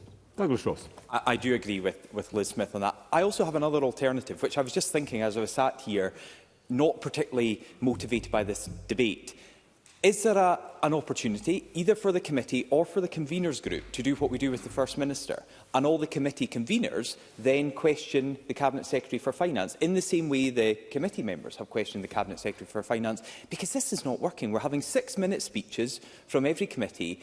We're not really having a debate. We have an opening speech from the Cabinet Secretary, a closing speech from the Minister, where, if we're lucky, they might touch on 1 or 2 points that we make. So my view, and it's my personal view, and I've not even got to the script that my clerks wrote for me, but I don't think this is working. But I'll give way to Michelle Thompson. Michelle Thompson, briefly.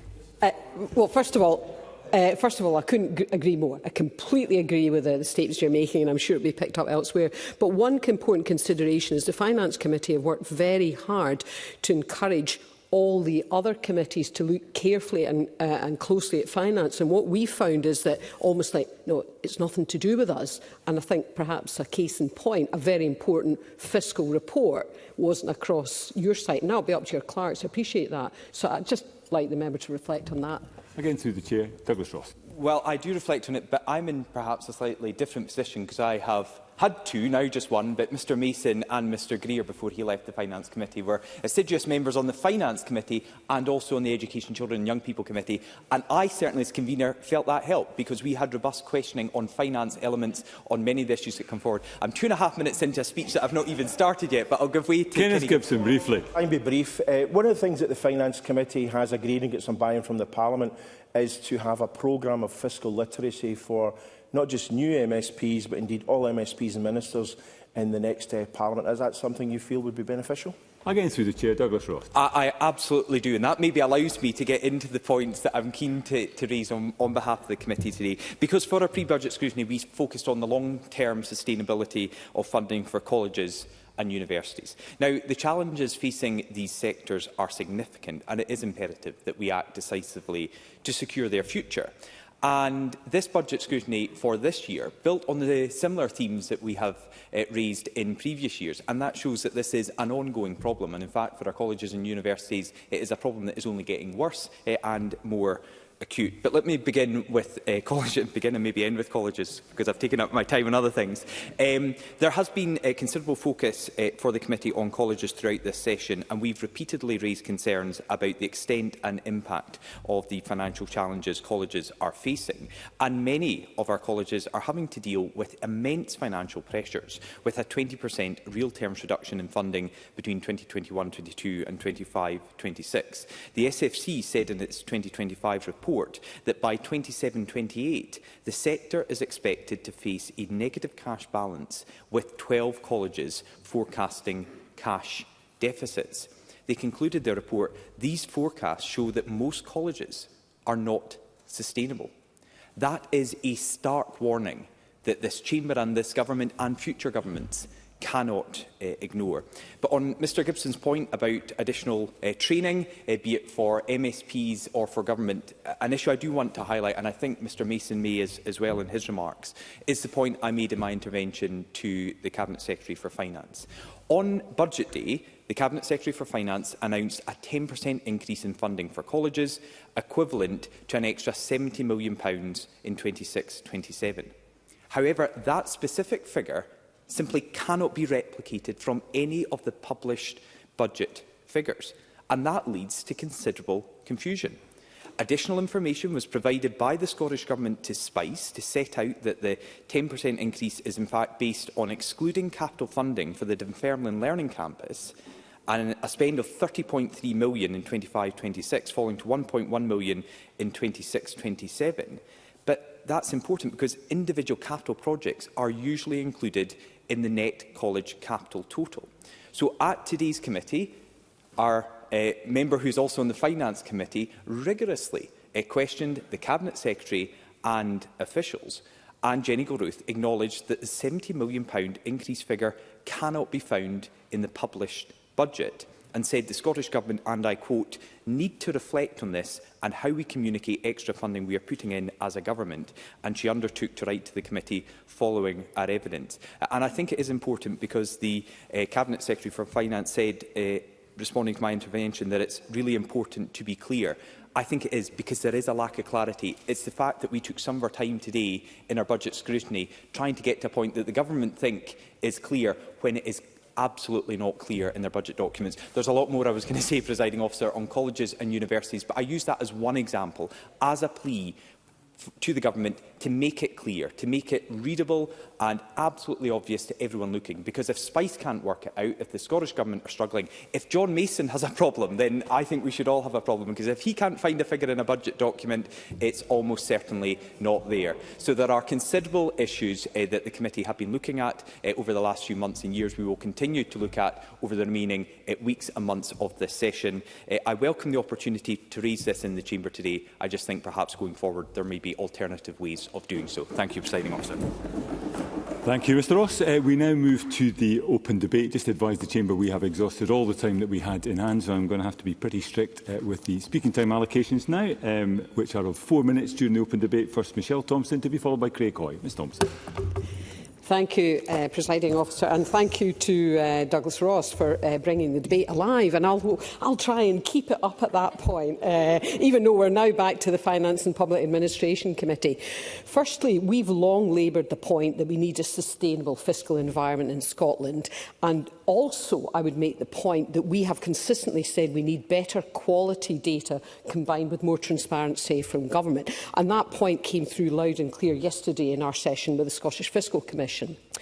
We also heard evidence that the Scottish Government is operating within an environment where the lack of consideration from the UK Government meant that the Scottish Government was given little time to incorporate UK budgetary decisions into its own process. We are at this point here just now because of the late UK Government budget.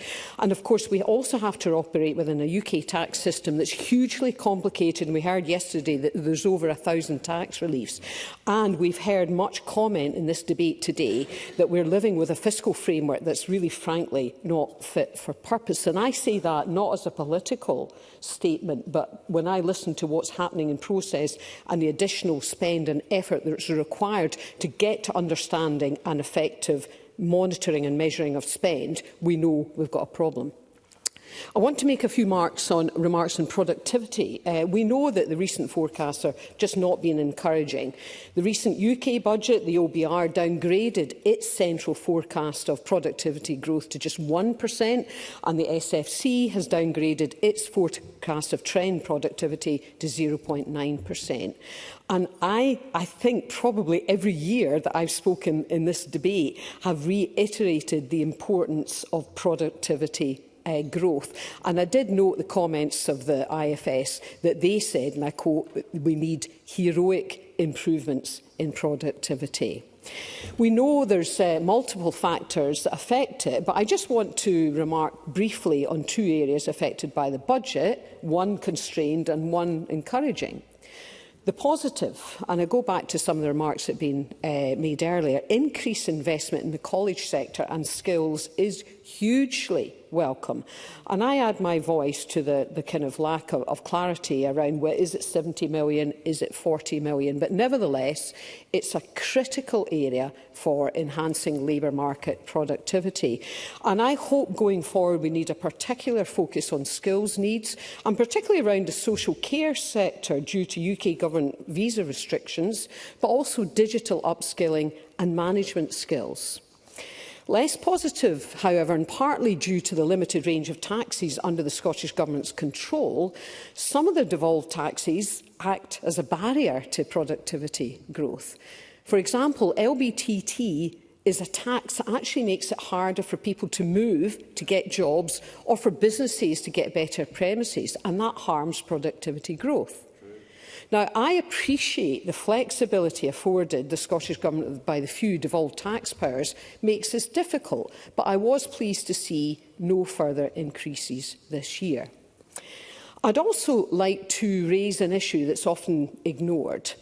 It's perfectly understandable, and I suspect we'll do this next week. All parties will argue for their spending priority.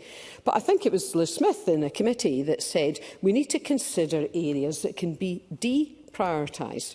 Where we move resources from is as important as where we move resources to. If we don't tackle the areas of deprioritisation, our landscape will become increasingly cluttered. And where have we heard that before? And we'll be increasingly calling on one-off opportunities as such from ScotWind to fill revenue gaps rather than investing in the future. Thank you, Presiding Officer. Thank you, Ms Thompson. I now call Craig Coy to be followed by Patrick Harvey. Up to 4 minutes. Thank you, Presiding Officer. And can I thank the convener for his efforts to try and make this debate more interesting than last year's, but can I echo the remarks of Douglas Ross? I fear that for conveners this debate has become the equivalent, the parliamentary equivalent of the last day at school, children allowed to bring Kerplunk or their gerbil along.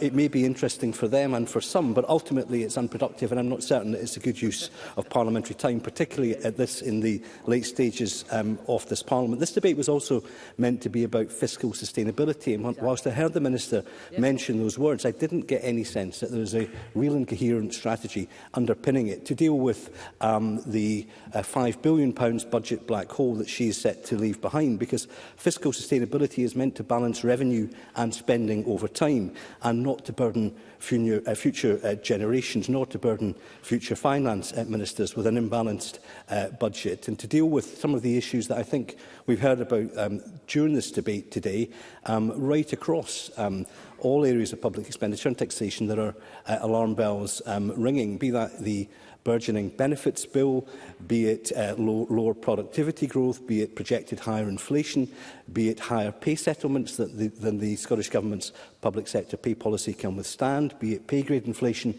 within the civil service, be it some large negative tax reconciliations that are coming down the line, be it increased interest on increased Scottish Government borrowing, be it stubborn, albeit slightly reduced levels of economic activity in the Scottish labour market, and be it infrastructure costs which are rising at an alarming rate at a point in time where capital expenditure is seriously constrained. I will take an intervention. Minister, briefly. Craig Hoy would recognise that given that long list of very significant and serious challenges, it's a testament to the Finance Secretary that she's managed to yet again balance the budget. Craig Hoy. She is balancing the budget by drawing down a whole series of non-recurring potential pots of money to fund recurring projects, ScotWind being the latest attempt to try and balance the budget. But ultimately, what we all know, and I think what has been referred to throughout today's debate, is that the budget is unsustainable. It's unsustainable, I think, as we heard from Audrey Nicholl, for the police service, for the justice system, for the prison service.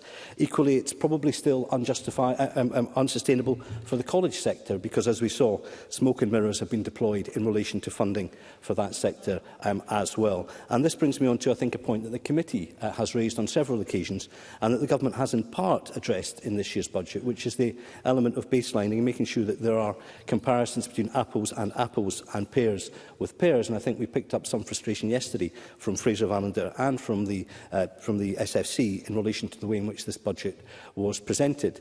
Ultimately, the budget statement that the Cabinet Secretary announced last week should be about delivering for Scotland, not delivering headlines for the SNP. And I think, again, the partial way that some of the data was brought forward should be a cause of concern, because ultimately, if, for example, local government last Thursday was left with the impression that they were getting a 2% increase, and it transpires they're only getting a 0.4% increase this year, and actually a net reduction in real terms to the budgets in future years, that is not putting them on a sustainable footing, but it is also giving the impression to the public that they will not be getting higher council tax bills down the line, when it is now quite clear from councils across Scotland that that is going to be the case. So I suppose my appeal as we close in relation to this is that we don't repeat this debate in the next Parliament, but also that the government learns the lessons that have been pointed out to it, not just from the Finance Committee, but also from a whole variety of different stakeholders who put a lot of time and effort into making sure they properly analyse this budget and future budgets. But in order to do the job, they need the tools, and they need the data, and they need the clarity that is sadly lacking in this and in previous budgets. Thank you. I now call Patrick Harvey to be followed by Liz Smith. Up to 4 minutes, Mr Harvey. Thank you very much, Presiding Officer. And can I welcome the chance to take part in the debate, having just recently rejoined the Finance Committee, and Ross Greer's decision not only to give up this debate, but to give up his place on the Finance Committee in my favour, if I can call it that. Obviously, Ross Greer's decisions are now well above my pay grade, I'm very happy to say, and I'm sure he's never wrong in those judgments. But if I could be just a tiny bit more glass half full about the debate, I do want to acknowledge the work that all the committees have done on their budget scrutiny. And although this debate may not be where the budget drama plays out, if there is to be any at all this year, they do bring a bit more light than heat than the party political positioning, and I think they show some of the nuance that's understood across all portfolios. In relation to this idea of whether particular budgets are sustainable, I do want to recognise that we need to look at that in the round rather than in individual silos. It's not reasonable, for example, to ask, is social security spending sustainable, without asking what are we trying to achieve and how are we going to pay for it. I strongly believe in raising a bit more revenue through tax policy in order to be able to fund things like the Scottish Child Payment and other aspects of protecting spending, whether on social security or on public services. The government still clearly believes in the same thing, raising a bit more revenue through tax policy in order to spend a bit more. We need to be clear that the difference is important.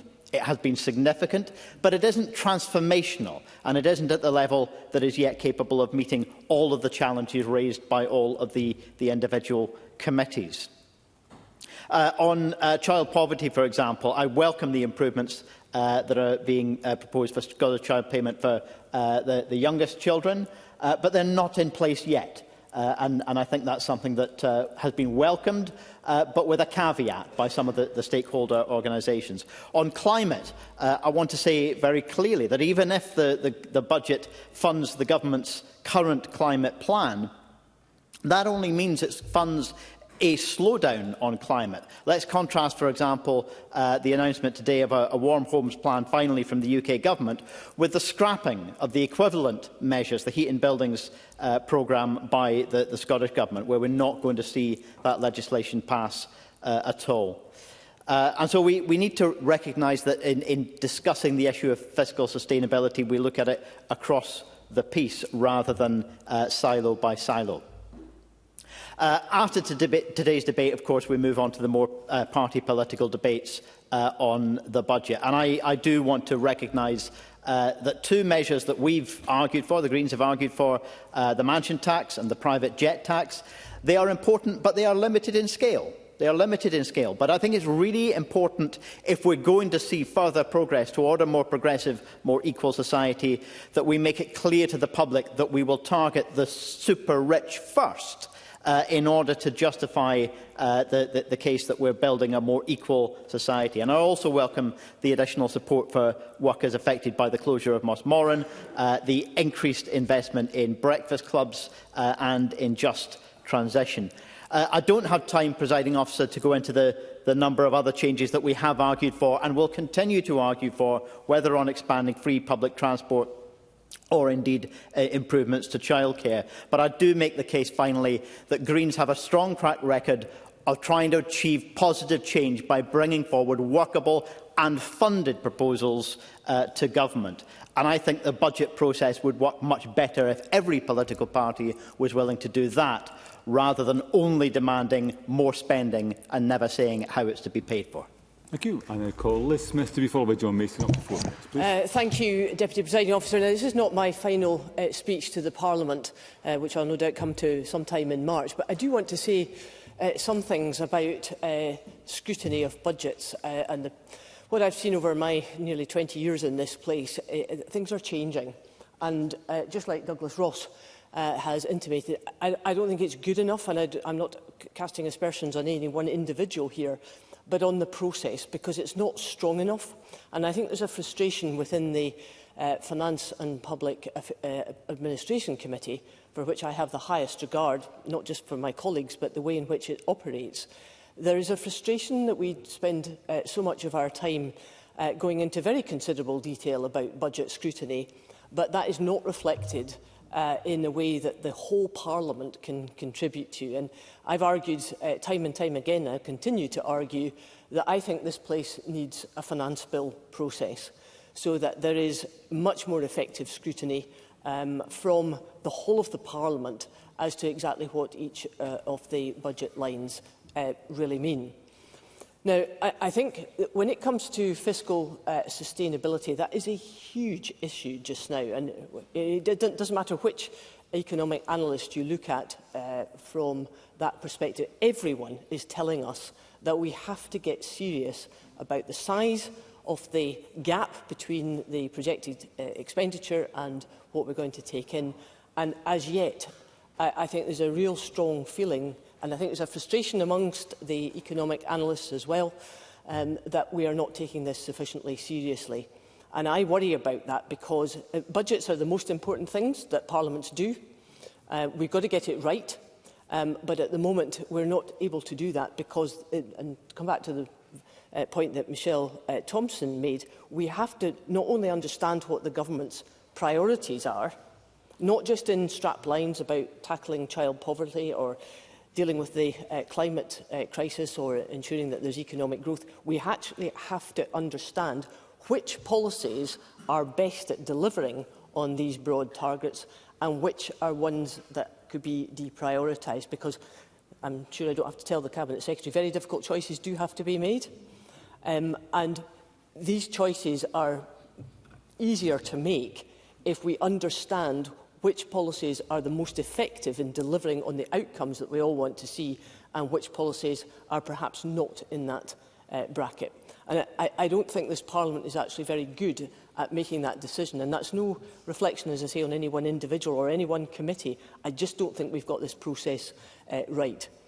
And can I just finish on the point that I think when it comes to budgeting and understanding what the finances, the longer-term finances of a country are going to be and how they're going to be challenged, I think we have to try to remove the short-termism that we have got.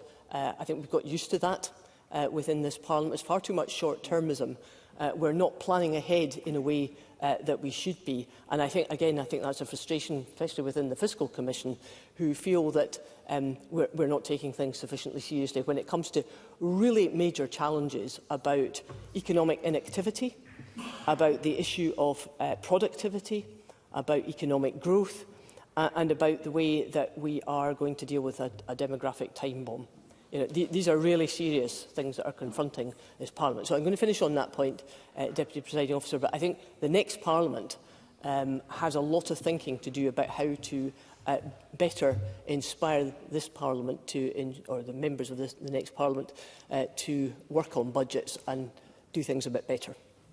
Thank you, Ms Smith. We now come to the final speaker in the open debate, John Mason, up to 4 minutes. Thank you very much, Presiding Officer. I'd just like to touch on a range of topics briefly in my speech today. And to start on a positive note, concerning preventative spend, this is a topic the Finance Committee and others have spent considerable time on over the years.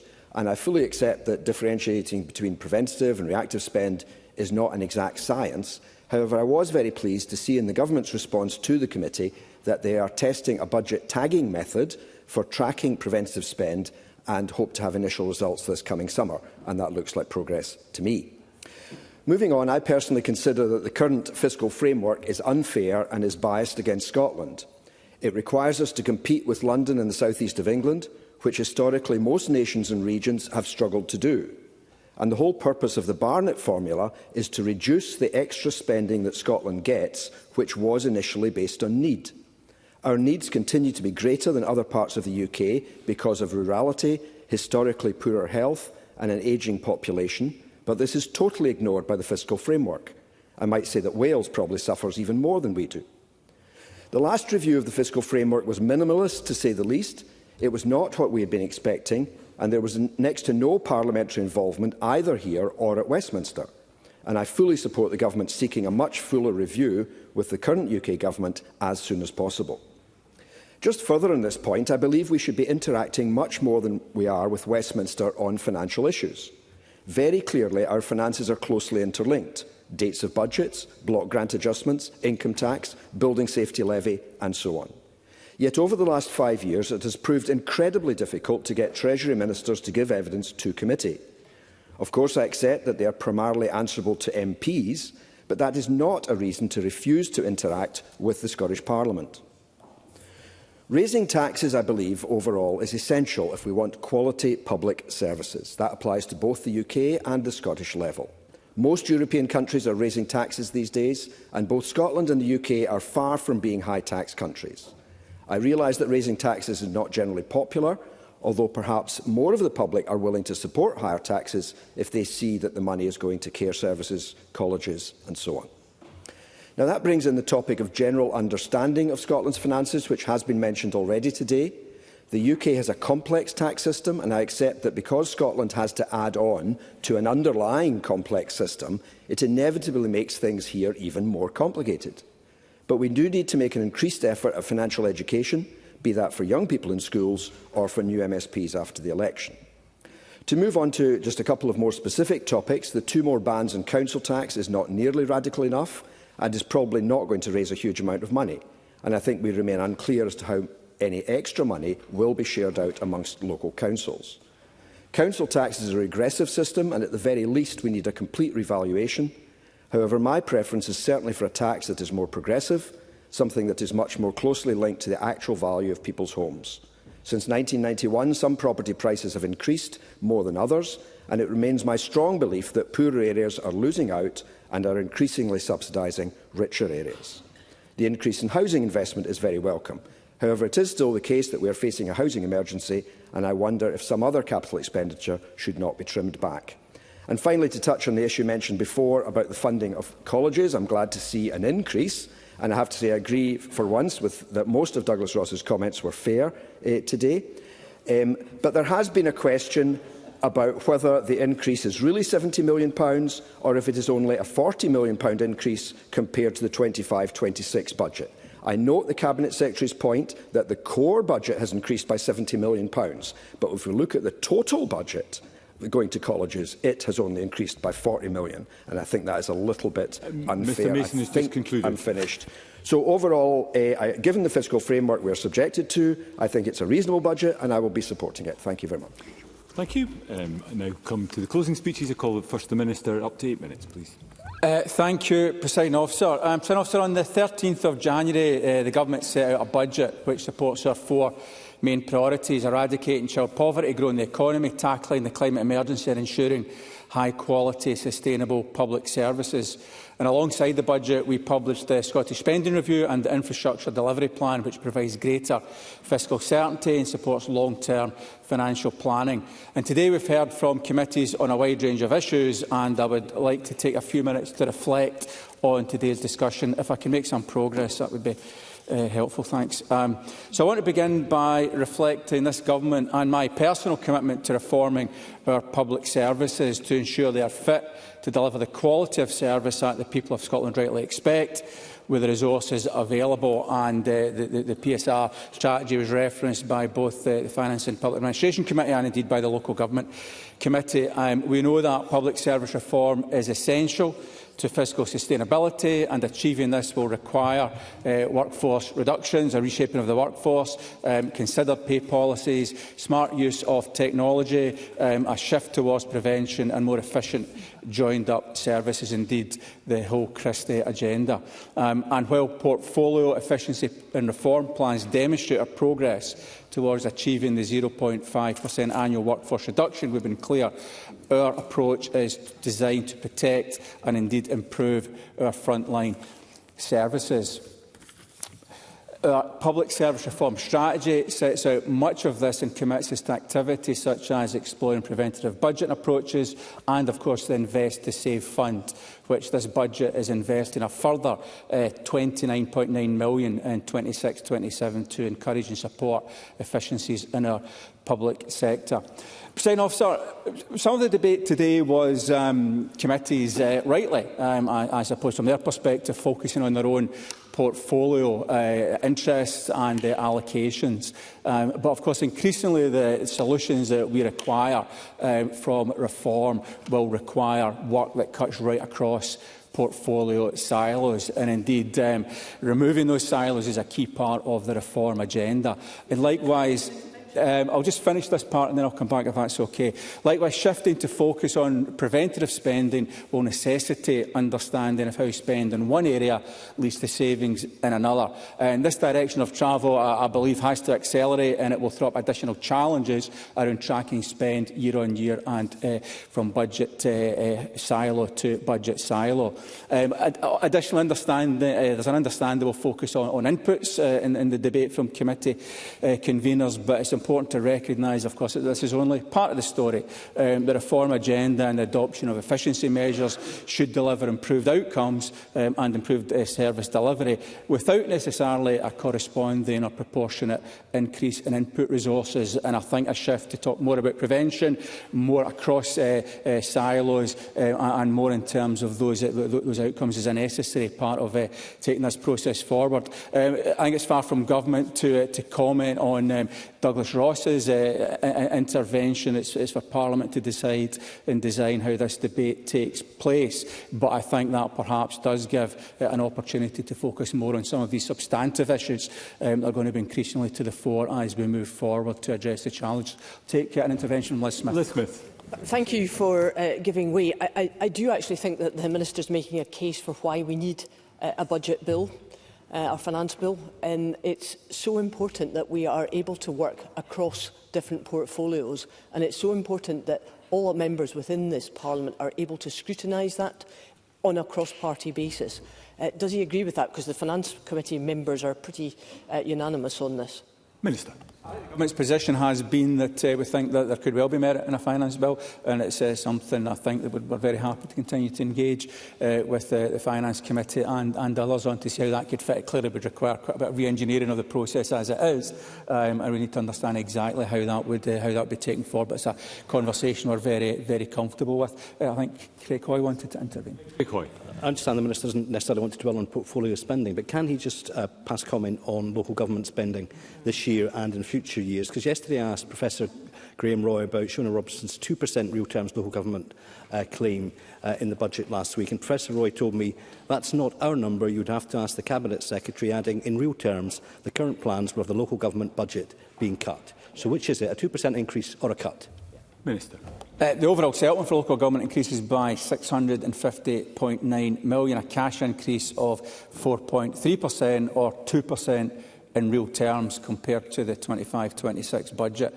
Acknowledging that £144 million for ENIX was added to the 25-26 budget following their publications. So it's really important that we're comparing apples with apples, comparing light with light, and not comparing documents from different points in the cycle. And these figures are all clearly set out in the Scottish Budget in Table 4.15. So I don't have time to go through, obviously, Presiding Officer, inputs from every committee, but just to draw out some of the highlights. I think for health and social care, the intervention there was very valuable, and focusing on the preventative aspects. Health clearly has done a huge amount of work in this area, and I've worked very closely with health colleagues and officials on this work, particularly in the context of the two work streams and the PSR strategy that are focused on how we take forward that focus on prevention in the budget.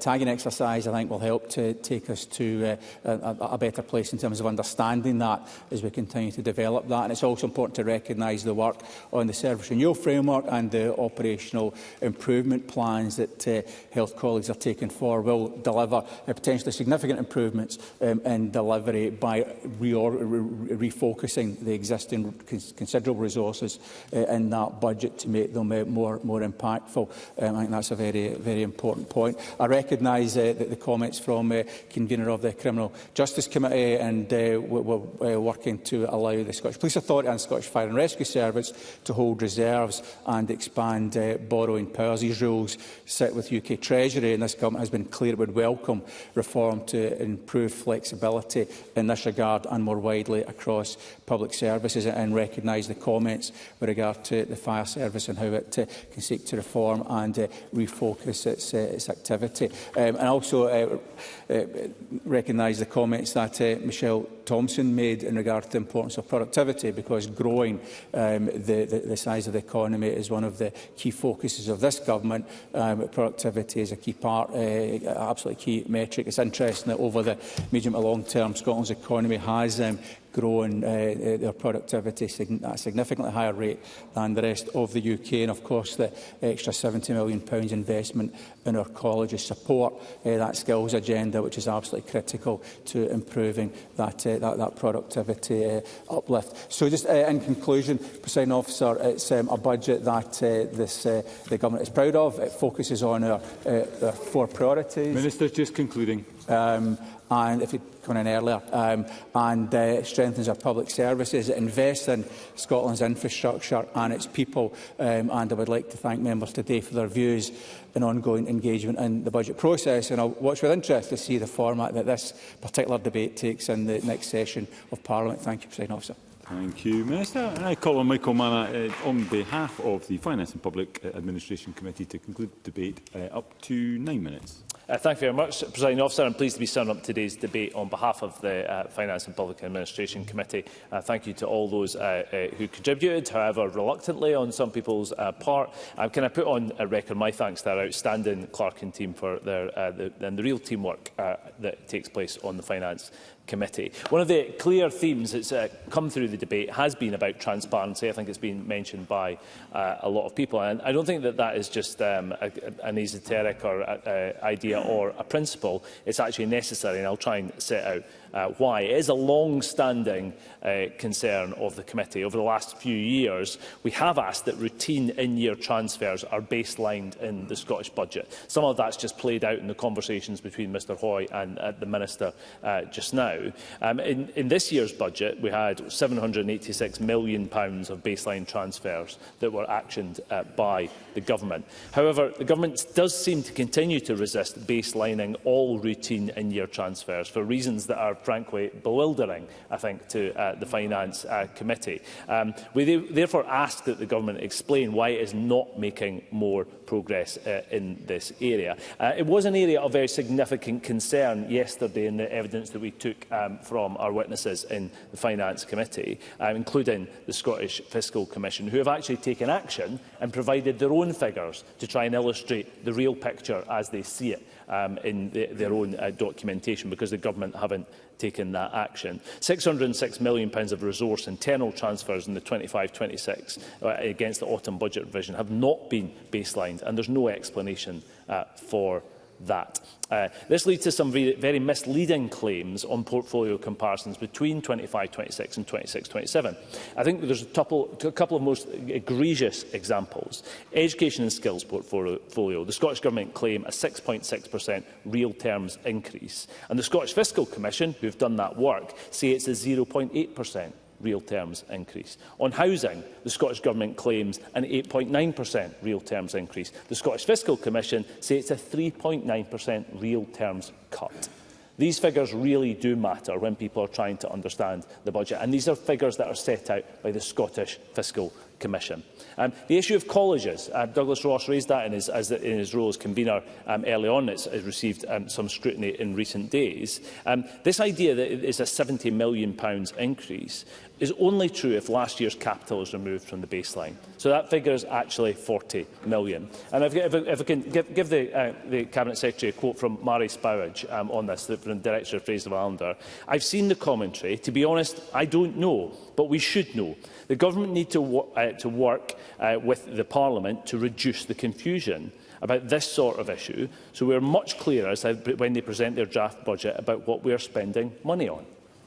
Cabinet Secretary. Cabinet Secretary.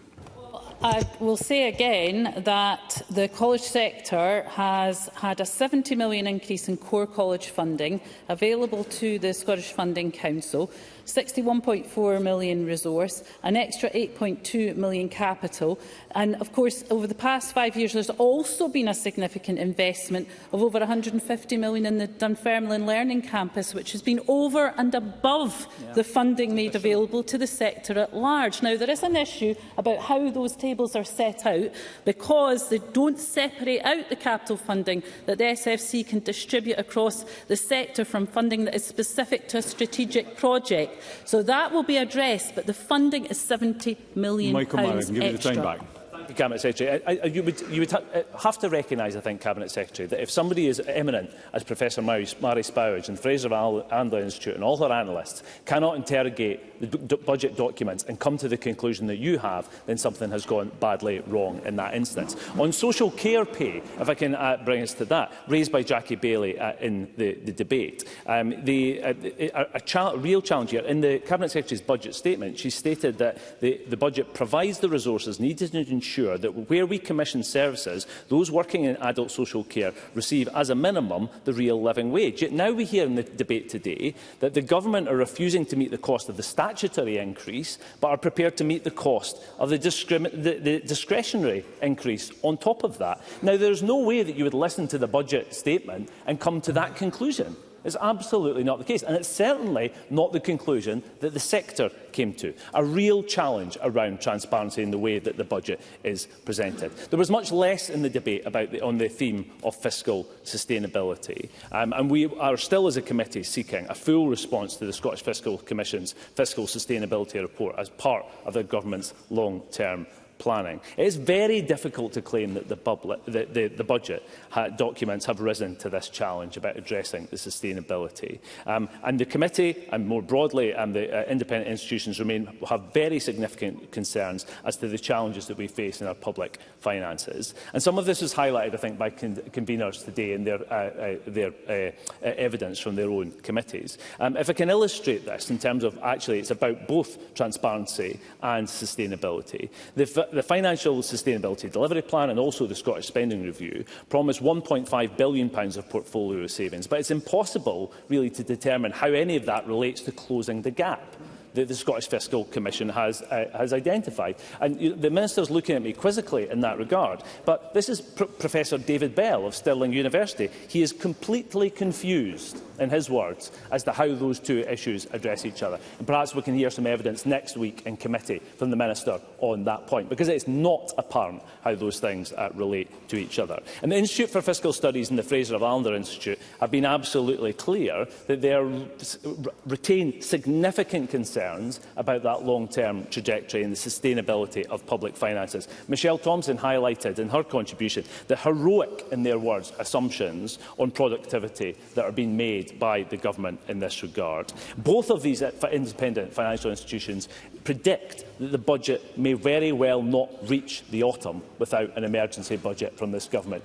given the heroic statements. And that is the account. That is the accounts that's given. It has become a habit of this government over recent years. That's absolutely clear. We also, as a committee, asked for the methodology of the Scottish Spending Review, for that to be set out to committee so we could understand how it was carried out. But it's not just us as a committee that have asked for that. We asked yesterday the chair of the Scottish Fiscal Commission, Professor Graham Roy, what he knew about the methodology that was carried out. Nothing. He doesn't know how it was carried out. He doesn't know the means by which the assessments were made or how the plans were produced. It's not acceptable, and I hope that the ministers can actually provide this information to the committee ahead of next week, so that we can have proper scrutiny of that very, very important process, given some of the headwinds identified by colleagues, including Liz Smith in her contribution. So we note that the government is not committed to providing information, again, that we've asked for several times, regarding the sustainability of social security spend, including how the government is assessing the effectiveness of outcomes and its approach to the delivery of benefits, as well as the impact on other parts of the budget. Again, we believe that has to be provided without delay. It's absolutely critical that we have it in front of us and for our scrutiny. Last year, we asked the government to set out the number of live strategies that it has in place. As at summer 2025, there were 100 government strategies. I think anybody in the chamber today could agree that for a devolved government serving a nation that is smaller in size than London, that is far too many strategies. Lots of strategies, not much strategic intent. But the government has confirmed it will. No, thank you, sir. I'm just coming to a close in my last minute. So, the government confirmed it will, as the committee requested, provide an update on the steps taken to monitor and reduce the number of life strategies in line with the priorities of government. It also plans to provide an updated list annually, which the committee is very welcome on. A new parliamentary session provides not just the opportunity to reject this kind of debate, but frankly a fresh start in the number of core strategies to improve understanding, transparency and alignment across government. So I thank all members who have contributed to the debate today. Thank you. That concludes the debate on the Scottish Budget 2026 to 2027. On behalf of the Finance and Public Administration Committee, it is now time to move on to the next item of business, which is consideration of business motion. Point of order, Brian Whittle. Thank you very much, Presiding Officer, and I rise to seek your guidance. We are all aware of the latest tragic situation under investigation at the Queen Elizabeth University Hospital in Glasgow, where contaminated water has been identified as the likely cause of infection leading to the deaths of cancer patients. This is in addition to previously recognised failures, including infections caused by bird droppings in the ventilation system. In their closing statement to the Scottish Hospitals Inquiry, NHS Greater in Glasgow and Clyde said, and I quote, Pressure was applied to open the hospital on time and on budget, and it's now clear the hospital opened too early. It was not ready. Pressure was applied to open the hospital on time and on budget, and it's clear it opened too early. It was not ready. Presiding Officer, the potential implications of that statement cannot be overstated, nor can we as an opposition, or indeed as a parliament, in all consciousness, let that slide by unchallenged. Presiding Officer, I seek your guidance under Rule 13.1 of the Standing Orders as to whether you be minded to grant a personal statement to this chamber by a member in respect of the comments by NHS Greater Glasgow and Clyde. Although no longer a member of the Government, Nicola Sturgeon was both Health Secretary when construction began and First Minister when it opened, and given the tragic results of that pressure, it is essential that, as someone who bears ultimate responsibility for the actions of the Government at the time, Nicola Sturgeon must make a statement to this Parliament. Presiding Officer, I would ask, firstly, if Nicola Sturgeon has sought to make such a statement, and if so, whether you be prepared to grant the request, and finally, whether members would have the opportunity to ask the member following such a statement, as was the case with Michael Matheson's personal statement on the 16th of November 2023. Thank you. Thank you, Mr Whittle. I have received no such request at this time. With regards to personal statements, any member may, at the discretion of the presiding officer, make a personal statement to a meeting of the Parliament, and any member wishing to do so would notify the presiding officer of that desire. And if the presiding officer were to decide that a personal statement may be made, then the Parliamentary Bureau would be notified, and they would include notice of that statement in any business programme. Where a personal statement is made, it generally would not be debated. But certainly the presiding officer, whoever that is in the chair, would consider any such request. Thank you. The next item of business is consideration of Business Motion 20498 in the name of Graham Day on behalf of the Parliamentary Bureau setting out a business programme. And I call on Graham Day to move the motion. Move, Presiding Officer. Thank you, Minister. No member has asked to speak to the motion. Therefore, the question is that motion 20498 be agreed. Are we all agreed? The motion is therefore agreed. The next item of business is consideration of 3 Parliamentary Bureau motions, and I ask Graham Day, on behalf of the Parliamentary Bureau, to move motions 20499 and 20500 on approval of SSIs, and 20501 on committee membership. Move, Presiding Officer. Thank you, Minister. The question on these motions will be put at decision time. And before we turn to decision time, I wish to address issues that were raised in proceedings earlier today by Mr Douglas Ross, MSP. Notwithstanding Mr Ross's disappointment at my decision regarding a question, standing orders require all members in this Parliament to respect the authority of the Chair. And Mr Ross's discourteous comments this afternoon fell short of that requirement, and that is a discourtesy to this Parliament and to the Chair. I have an unprecedented record of selecting urgent questions, regularly and often requiring Scottish ministers to account for their actions in this chamber. I always act to ensure that as many members as possible have opportunities to scrutinise the Scottish Government and raise matters that they think are important. I have regularly taken more topical questions than the slot may allow with ease, stretching that slot to the maximum. I have worked throughout this session to enable more members to put questions to the First Minister. I will continue to take these actions. In my role, I am responsible for balancing the interests of all members, all 128 members across this chamber, managing parliamentary time effectively according to our standing orders. In doing so, I act impartially and take account of the interests of all members equally, and I would ask Mr Ross to reflect on the comments that he made. We now move to decision time, and there are 2 questions. Thank you. Thank you. Thank you. There are 2 questions to be put as a result of today's business. The first is that motion 20487 in the name of Kenneth Gibson, on behalf of the Finance and Public Administration Committee, on the Scottish Budget 2026 to 27 be agreed? Are we all agreed? Yes. The motion is therefore agreed.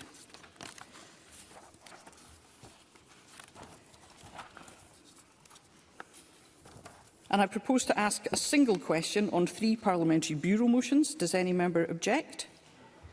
No member objects. Therefore, the question is that motions 20499 and 20500 on approval of SSIs and 20501 on committee membership in the name of Graham Day on behalf of the Parliamentary Bureau be agreed.